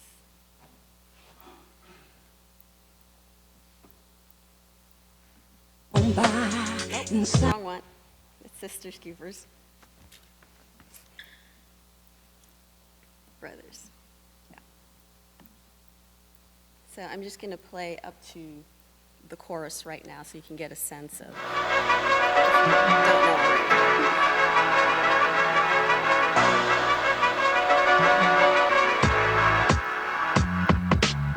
Jetzt ist die Zeit, hier ist der Ort. Yeah, heute ist die Nacht, Torch. Mann hat das Wort, denk ich an Deutschland. In der Nacht bin ich um einen Schlaf gebracht. Mein Bruder Adriano wurde umgebracht, Hautfarbe schwarz, Blutrot, Schweigen ist Gold. Gedanken sind tiefblau, ein Bürger Angst vor seinem Volk. Ein Wintermärchen aus Deutschland, blauer Samt als Kind schon erkannt, hier bin ich fremd im eigenen Land. Operation Artikel 3, da habt ihr gelacht. Jungs, das ist mein Leben, das haben wir uns nicht ausgedacht. In all den Jahren, in denen wir Airplay verschwendet haben. Man könnte denken, wir Rapper hätten nichts zu sagen. Doch es rächt sich, ihr werdet sehen, es lohnt uns ein. Einigkeit macht stark, Adriano starb allein. Hängt dein Leben auf einmal am seidenen Faden. Am Blitzen die Warnsignale über die bebenden Leiterbahnen. Die Zeit ist reif, für Köpfe keine Preise mehr haben. Wir müssen aufhören zu labern und auf jeden Fall strategisch verfahren. Den Feind beobachten und dann ganz langsam enttarnen. Wörter sind wie der Wind und laut sprechen die Taten. Wir werden nicht warten, graben Löcher mit Spaten. Seid euch im Klaren, das Karma, das wird euch beraten. Dies ist sowas wie eine letzte Warnung, denn unser Rückschlag ist längst in Planung. Wir fahren da rein, wo ihr auffallt, gebieten eurer braunen Scheiße endlich Aufhalt. Denn was ihr sucht, ist das Ende, und was wir reichen, sind geballte Fäuste und keine Hände. Euer Niedergang für immer, und was wir hören werden, ist euer Wein und euer Gewimmer. Denk schon, früher war der Widerstand noch eher müde. I usually stop after the chorus, but I really Geben sich Mühe, den Sprung zur Macht zu schaffen, dem sich VWL, BWL, So, Torch opens the song by evoking and awakening to the real Germany, a country that seems to sanction violence against black men. Thoughts of Adriano's murder leave him unable to sleep. He paints stark visual images, skin color black, blood red, silence is golden, also sort of evoking the German flag and that idea of nationality. Thoughts are deep blue. Torch is awakened to the reality of Adriano's murder and what it means in a larger political context. His stanza is dense. It evokes images that are at once familiar and jarring. He frames the story of black masculinity in Germany as both his coming of age and a winter's tale, which echoes 19th century German poet Heinrich Heine's Germany, A Winter's Tale. Torch's use of the poet is no accident. Like Heine, he is torn. He too is a critic who loves his fatherland, yet remains a stranger in his own country. Torch's opening lines also anticipate a critique of rappers and their perceived silence on political issues. Quote, "In all these years we've wasted airplay, one could think we rappers had nothing to say." End quote. Torch acknowledges that hip-hop artists have perhaps strayed from a consciousness-raising form of rap and moved toward a more commercial avenue for economic success and fame, or they have not taken advantage of their success to further political activism. By doing this, Torch is taking responsibility for the perception and returning the music to its roots, aligning the project with a diasporic musical form that emerged from the urban spaces of New York City to articulate black subjectivity. The opening stanza of the song thus announces the young men's awakening to what poet Michael Harper calls, quote, "the nightmare that begins responsibility," end quote. Torch tells us, and other members of Brothers Keepers further articulate, that his awakening and education about his place in German society began as a child, when he realized he was a foreigner in his own country. He asserts that the central emotion that drives racist violence is fear, quote, "a citizen is afraid of his own people," end quote. Still, one cannot help but notice that he does not name who occupies which role. Is he, Torch, and by extension, black German men, the citizen afraid of his own people? Or is the white German citizen afraid of him, someone who is their own folk? This duality, blurring of identity, the shifting of language, and the calling up of intimacy and belonging also highlights what Chima calls in his stanza, the farce of white German identity and its pretensions of fighting racism. Torch's use of the problematic folk links the contemporary violence with one steeped in a deep history that evokes notions of Heimat, blood, culture, whiteness, Germanness. Central to Torch's stanza, however, is his claim, "Unity makes us strong, Adriano died alone." In Torch's conception, black Germans, those born in Germany, share some responsibility for the alienation of their African-descended brothers labeled immigrants and foreigners. It is not enough to claim a German identity and citizenship.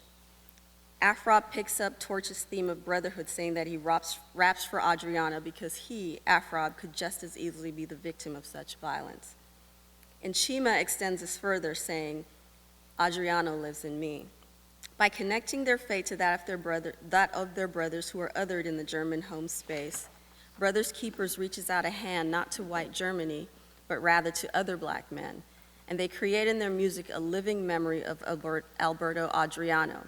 Following a Black protest tradition of specifically naming and identifying with the victim of racial violence, Last Warning also names other male victims of racial violence and oppression: Amadou Diallo, Amadou Antonio Kiowa, and Mumia Abu Jamal. This naming is specific to male victims and is framed as an assertion of manhood as a masculine claim to citizenship. Offering reconciliation with their Brothers Keepers turns its full force against both the perpetrators of violence and the structures that allow, even support, such violence. They offer not outstretched hands, but balled fists. It is clear in the song that Brothers Keepers are speaking directly to white German men. Chima derides what Germans fears. He does not desire reversal, nor does he want to occupy their place. Quote, "I don't want your job, your old lady, or your problems," end quote. Here Chima addresses not just Fanon's question of what does the Black man want, but he also critiques a common justification for right-wing attackers, that the reason for violence are economic rather than racial, that Black men, who white men can see only as foreigners, want to take their jobs and their women, and women being an extension of the control over economic and cultural resources. Brothers Keepers meet the brutal neo-Nazi violence with Black rage. Ono begins his stanza, quote, "I'm holding my ones, and when it gets dark, I'm blasting my guns. When I bury my claws into your flesh, taking my time," end quote. This is as clear and direct a threat given in the song, perhaps more so than the chorus, which promises an unnamed, untimed payback. The combination of the cold, impersonal attack, blasting of guns, into the dark with the personal and intimate attack that is promised, quote, "when I bury my claws into your flesh," suggests as well the relationship of intimacy, distance, and desire that Black Germans must negotiate with white Germans. But if we consider Germany's history of violence, is this aggressive and masculinized rhetoric of violence successful? Can it be? And I'll leave you with that question and think about this idea of a lyrical killing before I move on to Sisters Keepers. This Black masculine threat looms large in contrast to Sisters Keepers' offer to reach across the racial void, to join hands with white Germans. And with the chorus, "It's great to see you, come, let's join hands." Sisters Keepers' song and video, though, highlight some significant absences and silences that the rhetoric of rage in Last Warning produces. The women also point up the limits of a discourse embedded in the language of violence. The women's response, in fact, critiques the narrow parameters of Brothers Keepers' song, which centers in violence against the Black masculine body and defines citizen as male. And although Sisters Keepers does not completely append this discourse, as we see at the end of their video, they provide an important intervention. The women echo Audre Lorde's thesis on the relationship between silence and violence. In transforming their silence into action in song and video, the women note that silence had, in fact, allowed racism to propagate. It is in this moment that the messages in Adriano, or Last Warning, and Love and Understanding closely align. In his stanza, MC Sekou, like the women in Sisters Keepers, takes a full assessment of the toll of violence and silence. Quote, "How many men must die? Pass by the public eye on both sides of the Atlantic, watch the panic multiply, walk on by. We divided, supposed to coincide, sideline observers, disturbers trying to stay alive. I realized at a young age life designs maze-like, but it's amazing the way hate spread when it's been raised right." Sekou thus views racial hatred as one would a child, a product of its parentage and nurturing, that of being raised right or right-wing in Germany amid sideline observers. But he extends the communal responsibility and articulates as well a diasporic connection brokered on violence against Black men. Sekou explores not just divisions among Blacks in Germany, but also those in the diaspora. By evoking the transatlantic connection, he also points to a significant fact of Blackness. Black bodies, both in Germany and the United States, are viewed as foreign and outside the protection of law. The video for Last Warning features each man traversing the urban landscape while delivering his lines before joining up in a large group. The video is powerful for many reasons, but two are significant. the reenactment of the attack against Alberto Adriano, and the prominent display of a mass of black German masculinity. The interplay between long black and white close-up shots of the rappers and brief shots, frenetic shots, showing the scenes of the attack, including a bloodied Adriano being dragged, provides a striking contrast. The rappers stalk through the city streets and engage in a kind of eyeball confrontation with the skinhead youth who hang around loitering and drinking. These black men are not afraid, they seem to say. Torch's line, "Unity makes us strong," becomes physically manifest in the video. Sisters Keepers, though, does something that the video for Adriana does not. It reimagines Germany as a black nation, a manifestation of Public Enemy's fear of a black planet, if you will. This is the same theme of fear that Torch articulates in his opening lines, and is the fear upon which violence against black Germans is predicated. So I'm going to play a little bit of the beginning, and then I'll play the end for you as well. So. Reading in bags, putting it on and take it off. That old smile we show up. So there's continuity with the last morning video that you can hear.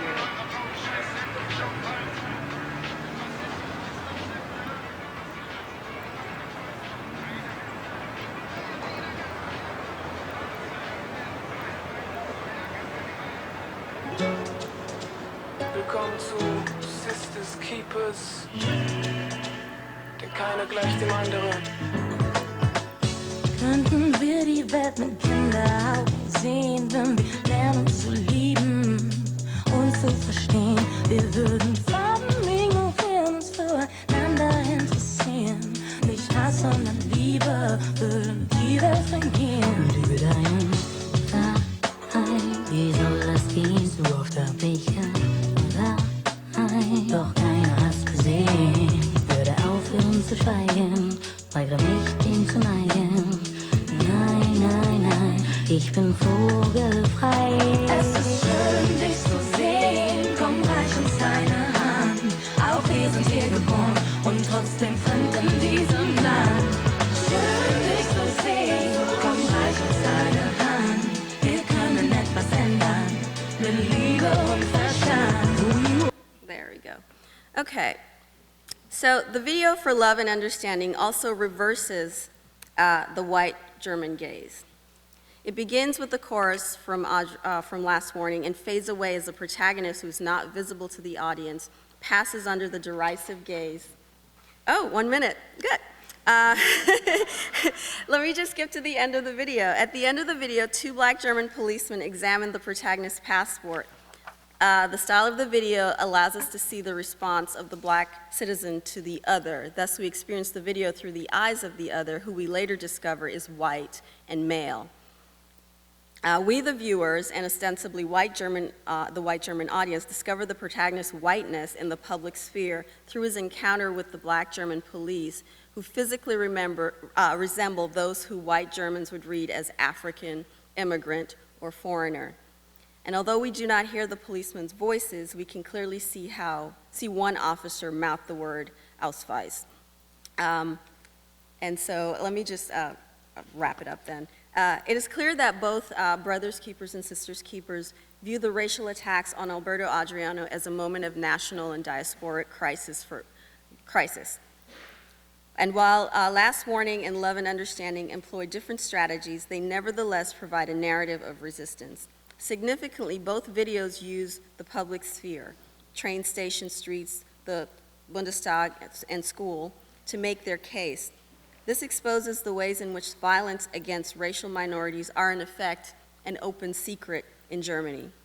In providing a visual representation of the public nature of Germany's racism, the two groups, in fact, highlight the hypocrisy of national shock and outrage, and critique the efficacy of responses that do not address structural racism. Afrob voices this criticism in a stanza when he says, quote, "These last few years have shown me that people voice their protests when someone is no longer alive," end quote. By then it's too late. Yet Afrop's stanza offers a hint of reconciliation by suggesting that there should be more discussions about racism and racial violence. And Sisters Keepers echoes this critique in Love and Understanding when they say, quote, "Stop hating and debating how to make a change. Do something positive and do it today." End quote. Rappers, it seems, have much to say. Thank you.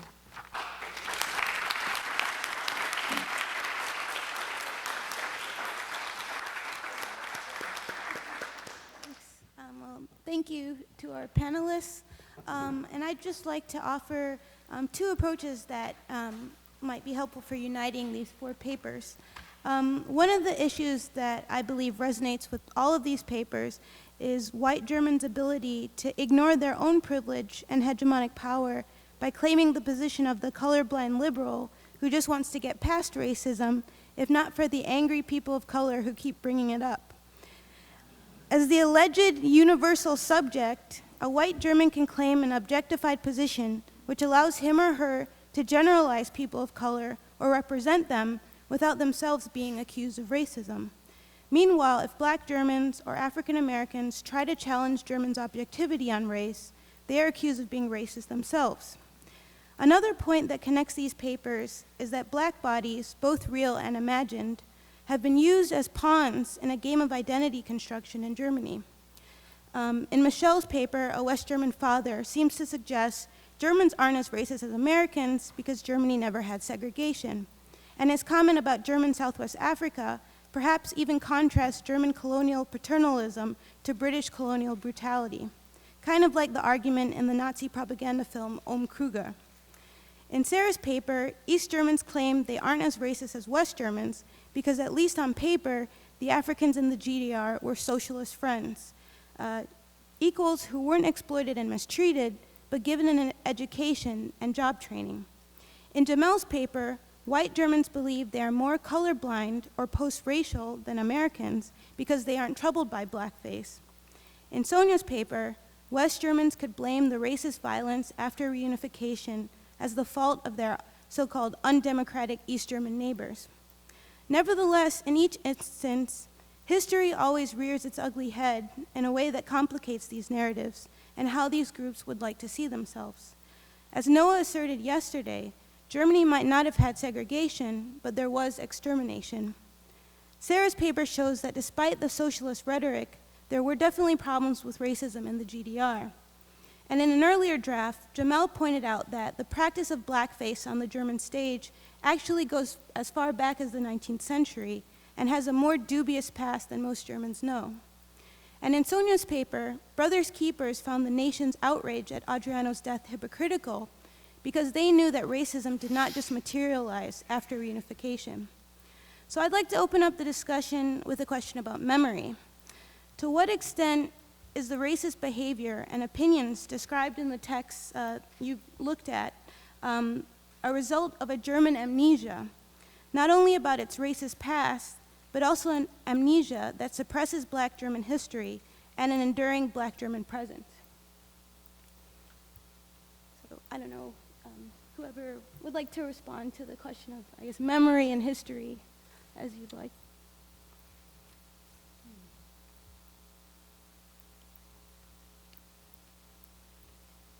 I guess I'll start.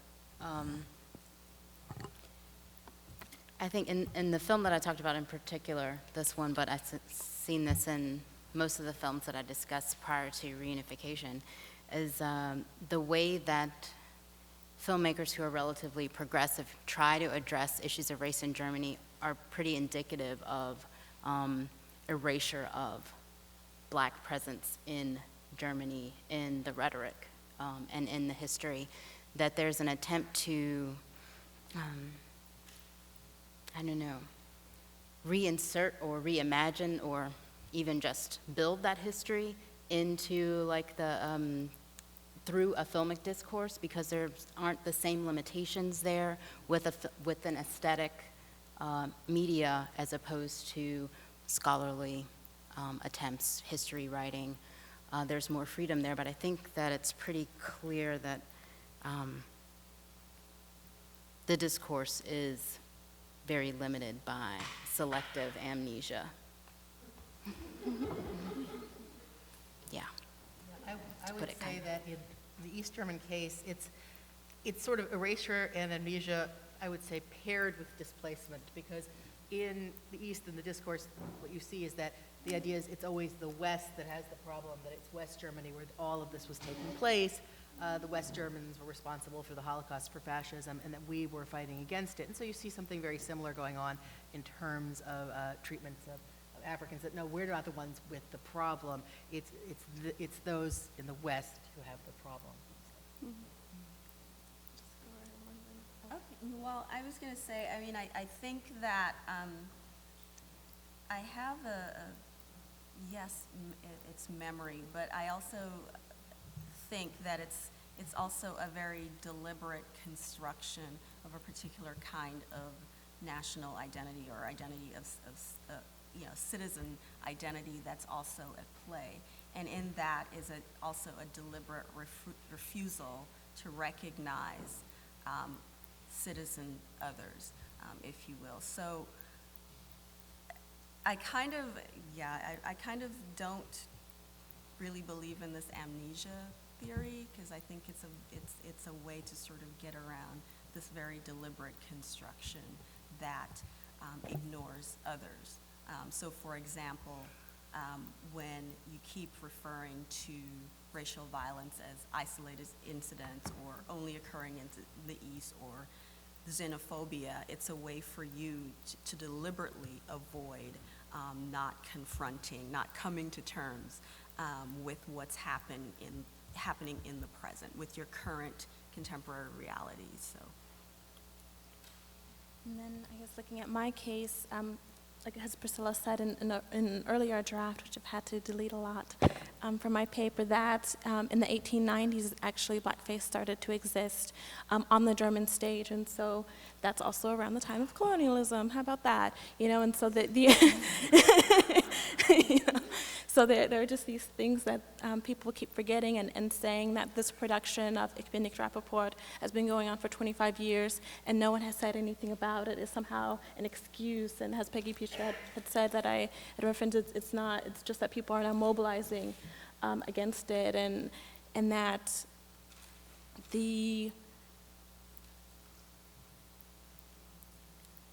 just desire to keep this going on without looking at your society is just kind of mind-boggling. As you can see, you know, why are there only white people in the audience when I, you know, go to the theater? You know, it's like you're talking to yourself, and so it's, and eventually that production did change it, but again to whiteface, but maybe it's baby steps in my case.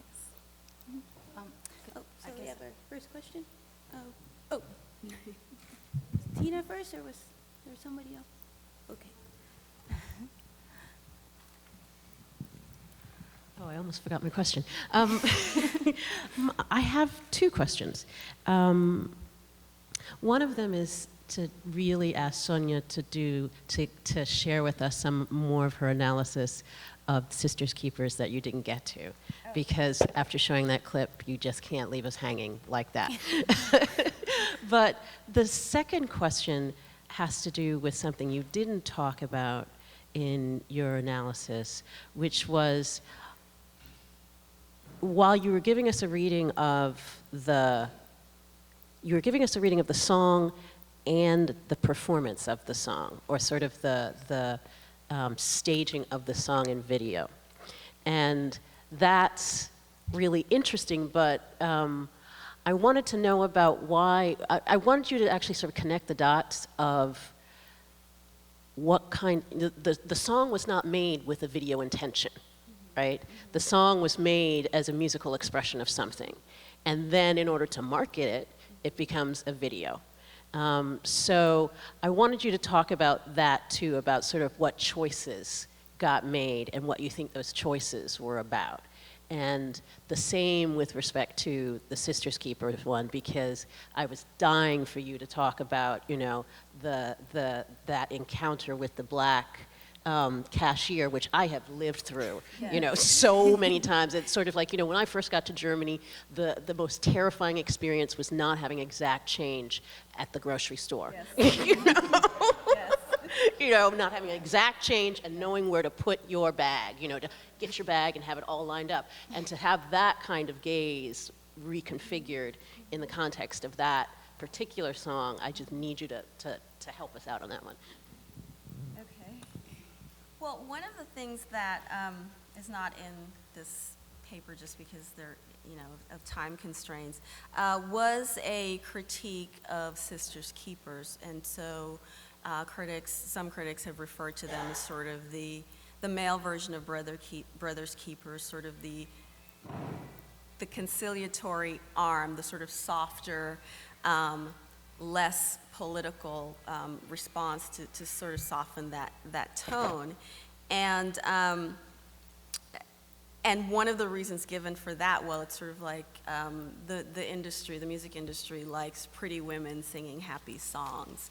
And so it was disturbing to me to read that because in a sense it's sort of saying, you know, it's a weird sort of objectification, fetishization of black women, and then to sort of as well dismiss any sort of political agency because they just happen to be attractive. What was interesting too about that is if you look at Brothers Keepers, I mean, I had a hard time stopping when it got to Tyrone Ricketts, but you know, there's a similar thing.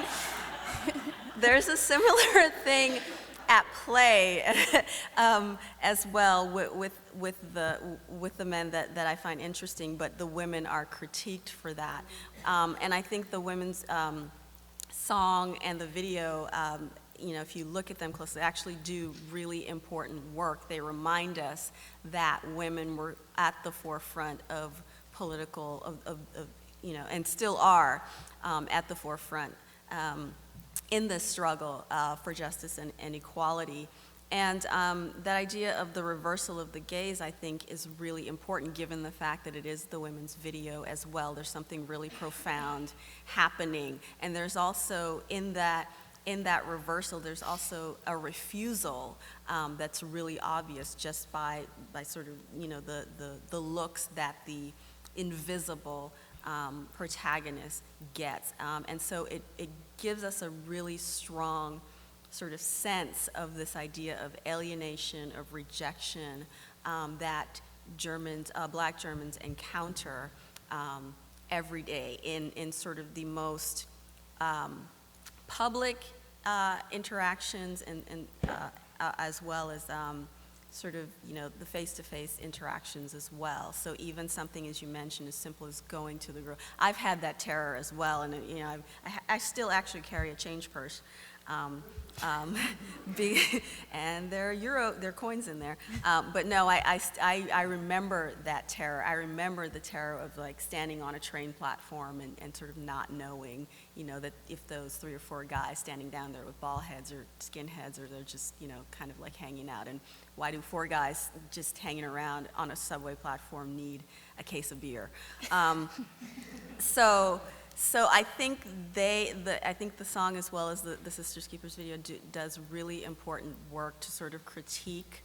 I think the tendency for rap and hip hop to view protest, and particular protests that engage sort of national discourse on nation and citizenship as belonging, as being the purview of men.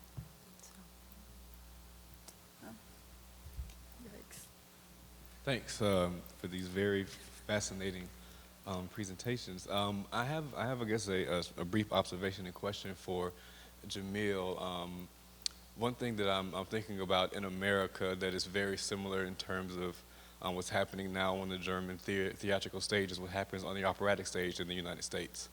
And it happens where we have had blackface and all these other things in a very sort of direct way, even if we aren't fully aware in different ways now in popular society. But there is this notion in blackface, like with Othello and other characters, female or male characters, that they just use makeup to darken their faces because, one, there aren't enough black operatic singers, as they may say, which clearly there are, because almost all of my colleagues are top conservatories or such, or professionals. But there's this idea that it's okay, and there have been critiques about it, but it still happens, and it's not really like a sort of major concern that stops it from happening on the American operatic stage. So that's sort of a, I guess, interesting parallel between the two, given the similarity and differences of the histories of the theatrical stages. And then also, I guess, thinking about early blackface in Germany, as you already have alluded to, I wonder, it's interesting because the performers there were traveling troops from the United States. So the performances that they received initially were the same sorts of very particular types of blackface performances that black performers did in the US. So the images that they received were the same sort of racialized in a very similar performative way. And so I wonder how that history clearly, has gotten erased or constructed out of the historical narrative of blackface. But then I wonder, part of the attraction to and the messiness of blackface is the sound that's attached to these, these performances. So I wonder how the actors on the stage in this particular production were sort of instructed to sound as they also, were instructed to use blackface to perform these black characters. Oh, that is an interesting question, actually. I actually have not seen the Unschuld production, or the Ich bin nicht Rappaport production, even though I was in Germany, but I refused to be a part of that, and I didn't want to support that in any way, and I don't think I could have handled it emotionally. But that actually is an interesting point of how someone sounds, but just looking at the pictures, the play that replaced the Clybourne Park play, as Lara said, was also done in blackface with the black immigrants, and it was like shoe polish and big red lips, similarly to the minstrelsy from the early 20th century. So just that, the ridiculously large red lipstick and completely blackened face. So you see those similarities. So for me, that is minstrelsy. Like, that has gone to the point of minstrelsy. But the other play, the Ich bin nicht Rappaport, does have a very darkened man, but without the red lipstick and without those kind of cues of minstrelsy, or those kinds of leftovers from minstrelsy that we see. But I actually did not know anything about the operatic stage and how that was still playing out in America today and that. So thank you for that parallel. Yeah.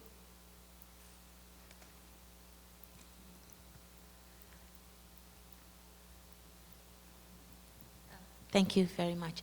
I have a question for Sonya regarding, there's a comment you made at the beginning of your presentation about the Brothers Keepers song, and more specifically, you commented that I guess the presence of only men in their video sort of, if I understand well, disregards the contributions of women to the discourse on the national identity of Black Germans, if I understood well.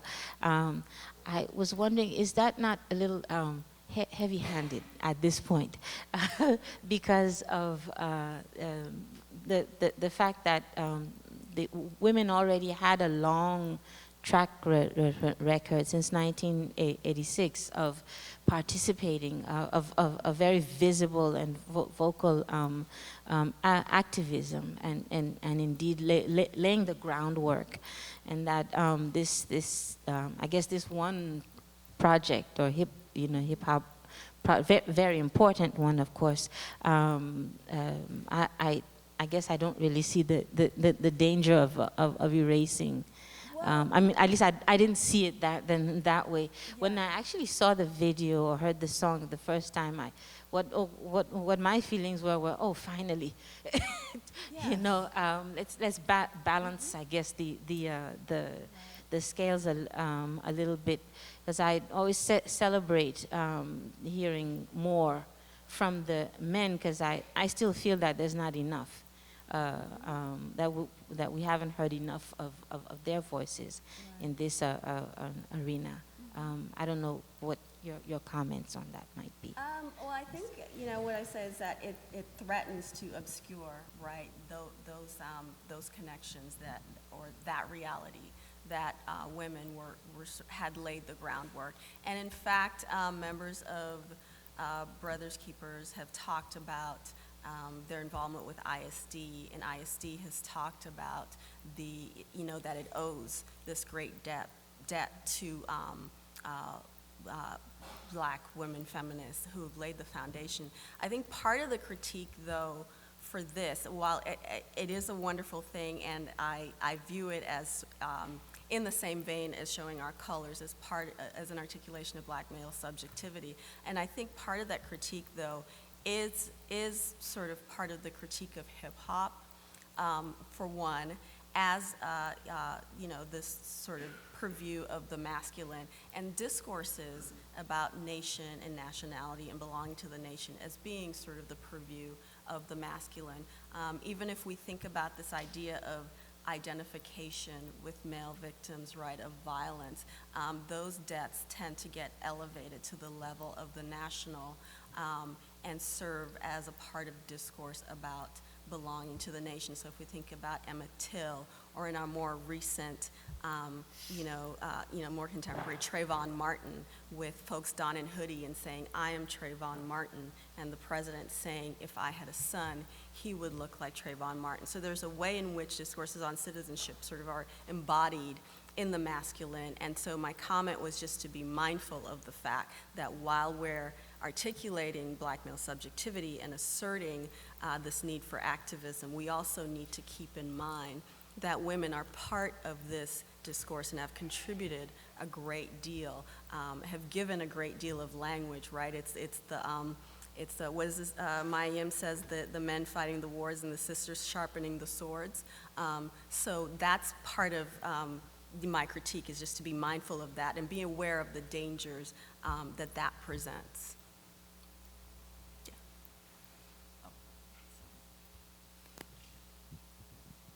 My question does not relate to any of your scholarship, but to a comment made early on, or actually an announcement made early on about the Austrian African descendants, or whatever you want to call them.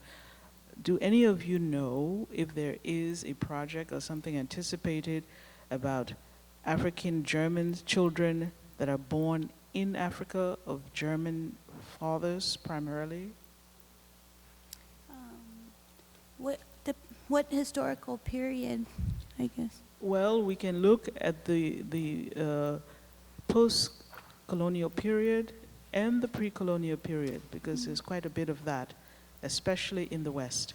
Well, I was going to say, I know, a couple of articles about the colonial period, but you know more about this. No, I don't know. I was going to say, in terms of the colonial period, there is actually a lot of work done on that, especially looking at actually not just in former German Southwest Africa or Namibia, but there's also even sort of pre-German colonial period where you look at actually German African children born in South Africa as well.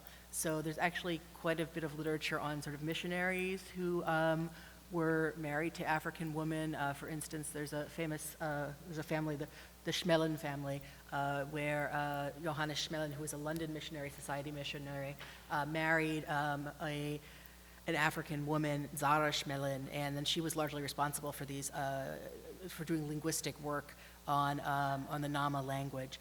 And then the family, the Schmellen family, sort of ends up being excluded later on in Southwest Africa because of their past matriarch having been an African woman. But there are a lot of cases in that region, Namibia, South Africa, where you see German men and African women founding families, having children and so forth. Christine, I think her name is, Molly O'Donnell has also written on this. Lorda Wildenfall writes in general about gender in the colonies. In terms of the post-colonial context, I don't really know about much in that way. And Do you know possible anything, Nina Berman has written on that, but I don't know. Do you know anything about the West? What? Do you know anything about the West? You West talk Africa? about the Southwest, yes. Oh, Southwest. Yes, but the West, West Africa. West Africa. You don't mean Namibia. You mean like Togo, or do you mean Cameroon? Yes, Cameroon, Togo, You know, Liberia in this particular. gets into that there weren't as many settlers. Namibia was sort of conceived of as a settler colony, and then Tanzania, East Africa, to sort of lesser degree, also as a settler colony. There weren't as many Germans on the ground in Togo and Cameroon. And so off the top of my head, I can't think of, I'm sure it happened, but I can't think of instances in those areas. It's really South Africa, Namibia, and then to a lesser degree, Tanzania, where you see German men having relationships with African women. And not so much in West Africa, just simply because they weren't, West African colonies were conceived as really just for economic exploitation. They weren't really conceived of it as places where settlers would go. Whereas you get larger settler populations in Namibia, and also there were a lot of Germans in South Africa. And so they were going there, and part of the idea was that they were, originally it's mostly men who go, and then and they end up forming relationships, getting married to, or having just relationships with African women, and then there's this fear on the part of, in Germany, and also I would say in other European societies as well, Britain and France, that this is happening, so they start to send women out to the colonies. So there was a whole project actually to send German women into Namibia, because Namibia, again, was conceived of as a settler state. But since you don't have that dynamic in Cameroon or Togo and the other former German colonies, you don't see as much of an issue or as much of a discussion surrounding children being born to African women whose fathers are German men. So. Oh, Tina. Oh, one question for Tina. I know we're slowly cutting into the time of the break, so I was wondering. 12:30. Okay, all right. What time is it? Do you know? I wanted to address her question. I think you're talking about not just the German presence in the colonies or former colonies, but in West Africa in general. I think I understand because I'm a Liberian. And yes, there were a lot of Germans there as well because of the joint ventures. So there's a large influx, and even today in some remote places in Liberia, there are Germans there. Most people don't know about this. This is a project that needs to be done and will be done because they are having children. There is and have been since there's a whole generation of Libero-German children of German fathers who are living in Liberia or spread out in Europe at this time, and not just Liberians, also Austrians. And so just to kind of broaden the discussion, but those are voices that are coming up, that are growing up, because many of them are coming of age now. So that will be a project that someone will at some point. So, yeah. This is for Sonya again. I'm wondering if you can answer the question that you asked us, if this can be successful. How far can hip-hop go? Because I remember when the song came out, and I don't know, it just felt like this rush of a movement amongst a certain generation anyways, because we missed out the really exciting stuff. But also I remember all the controversy. Viva and MTV were playing it, and Brothers Keepers had their own website, and there were comments, and then you just had a whole bunch of racial slurs to the point where they had to shut down the website, right? And then all of the rappers of, if it was Afrop or Semi Deluxe, they were all like at the height of their career anyways, and then this happened and it just seemed to be perfect with Savior being in it and all of that. But then it just, I think the first album was great, the second album not so much, but it just sort of went down. And even though things continued to happen, right, in 2005, Uriala was burned in Dessau, and even still, it's like, I don't know, it's like, it's not, I don't know, it's not pushing the people far enough to actually do something, can it? I'm wondering what you're thinking about that. I don't know if I can answer that question just because Yeah, I don't know. I mean, when I look at this, I think sort of how they are engaging with sort of a Black power, Black arts rhetoric, and so I think about it in terms of like the rhetorical strategies that they're performing as opposed, or engaging as opposed to sort of like, let's go burn down some, you know, some stuff. And so I think, is it, you know, that, yeah, I don't know if I can answer whether or not it's a useful strategy, right? Given the space, given the history, and given the numbers as well. So I don't know that I have an answer for that, but I think Black rage is a very real thing, and it's very important that we acknowledge that rage. And so what do we do? I mean, you know, there's no Deacons of Defense, right? There's no Black Panther Party. So what do you do with that rage, and how do you channel it? And sometimes, you know, there's this really interesting conversation that some of us have about sort of the internet generation, right? Where activism is online, and you click, right? It's click activism. And so there seems to be a way in which sort of the technology tools can be useful. So for example, in the US context, when we had the GINA, you know, students who found a rope hanging from a tree, and that protest was actually organized by students using online resources and sort of organizing and collectively sort of going down student colleges. So I'm thinking, you know, the responsibility can't rest alone on Brothers Keepers, right, and albums and songs. I think it's important that we talk about the work and what they're, you know, sort of expressing through the work, but and maybe push sort of organizations on the ground to either, you know, form coalitions to engage more with each other, to use the tools that are available, you know, to sort of push for change. But I don't know that I can answer that question about.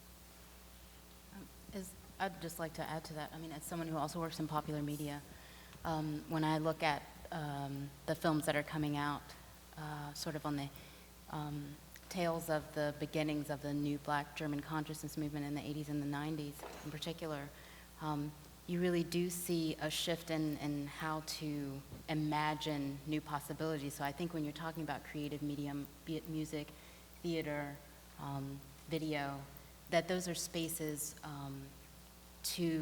for imagination, not necessarily spaces that have to reflect a reality, but a space in which you can toy with possibilities, and those are possibilities that people on the ground, that organizations, that practical tactics can use as a resource. So I think there is a way in which these things can be effective, but they are only one part of a multifaceted approach. If there's to be any success, there have to be a lot of things happening, but you know, the music scene and movies and TV and theater are really important places for that imagining to happen.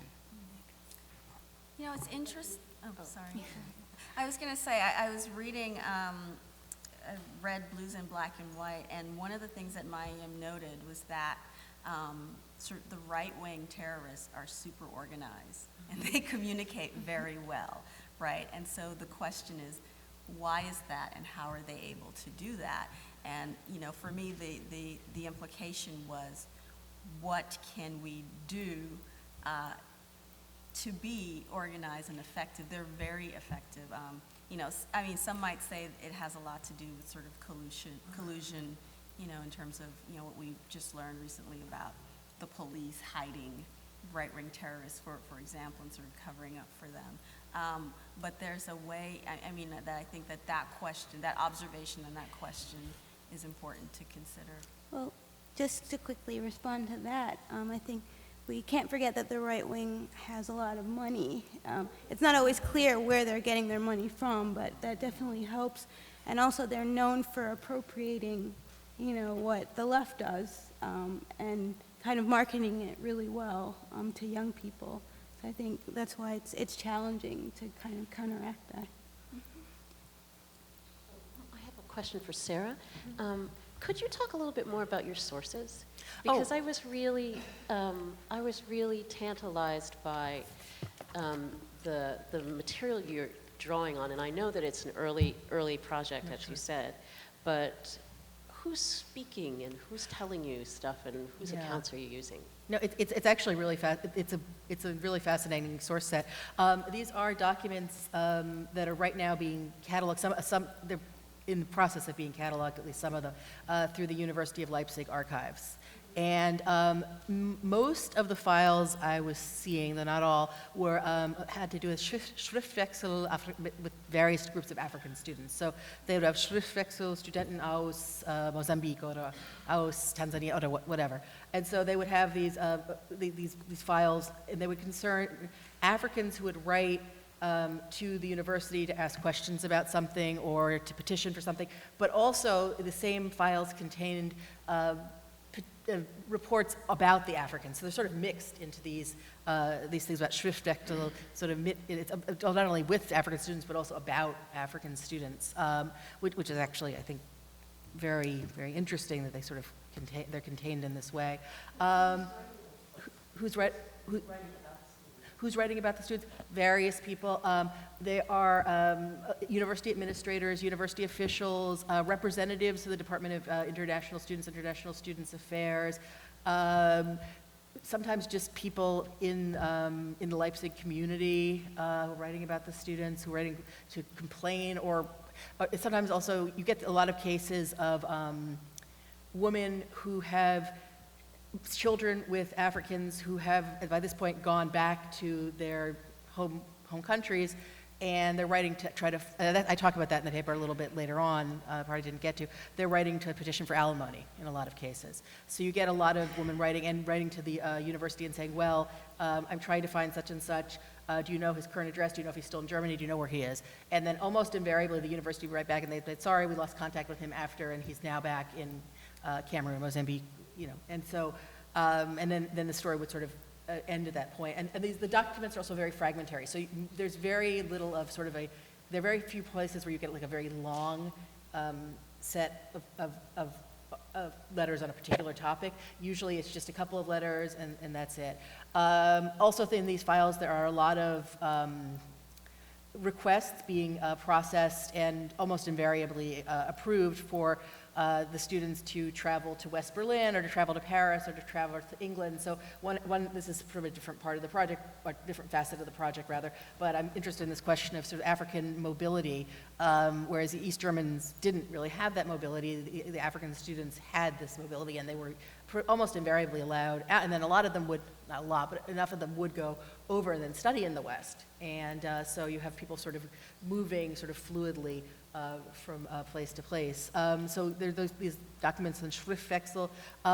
In the Deutsche Hochschule für Kultur, you get these files concerning special programs that were being held for people from different countries. So you'd get Africans from Guinea. Guinea was actually one of the ones that was most interested in this, being sent to study as coaches or trainers or sport at the DHFK.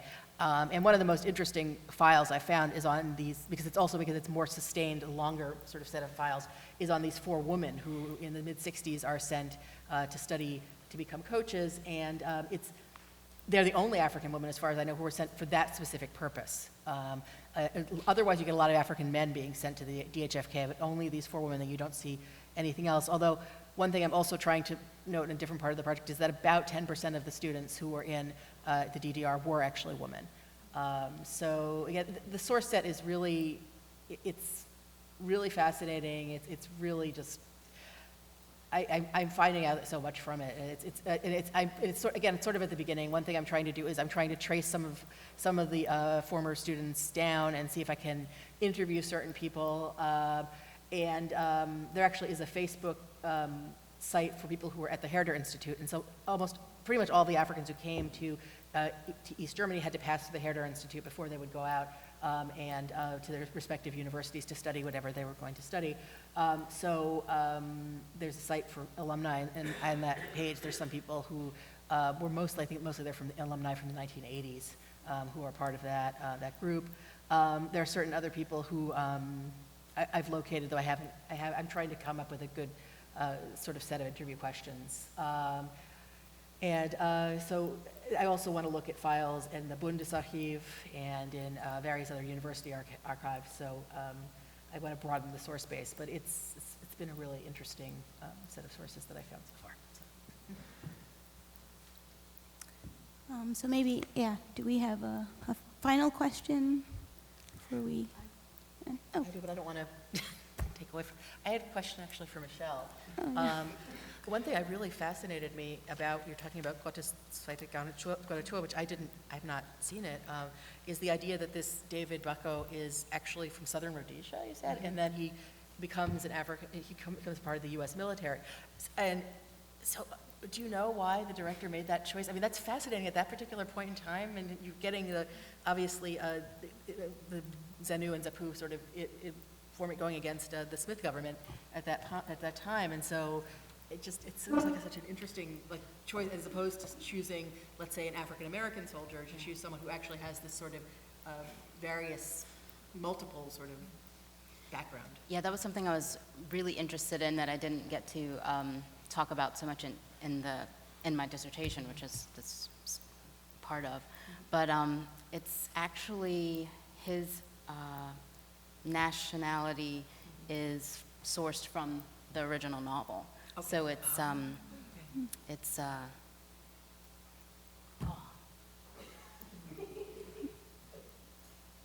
Willy Heinrich. Okay, so we just had a blank moment there. I was thinking Heinrich Heine, and I was like, no. So Willy Heinrich published this supposed Trivialliteratur in 1962. And it's also called Gottes zweite Garnitur. It's a relatively thick novel. It's much more. I would say it fits the stereotypes of sort of lascivious. Oh, sure. There's lots of sexual scenes in there that are not in the film at all. So that's where it traces back to. But I think it's interesting because there are choices that the director makes, some changes, and he does keep Southern Rhodesia as the homeland there. And then you have these other moments where, for example, the film plays up on the difference of black identity, he being an African migrant naturalized, and his relationship to other black American soldiers. So, yeah, but I think there's a definite politicization there, another comment that's being made. Well, that's actually fascinating that the book is from 62, and then the movie you said is 67? Because that's also going across a period where Britain at that point pulls out of southern Rhodesia, and so you get the UDI on the part of Ian Smith in 1965, and so just fascinating that you've got this prior to and then after, and anyway, so yeah. Okay, then I guess we'll wrap up this discussion. Thanks again.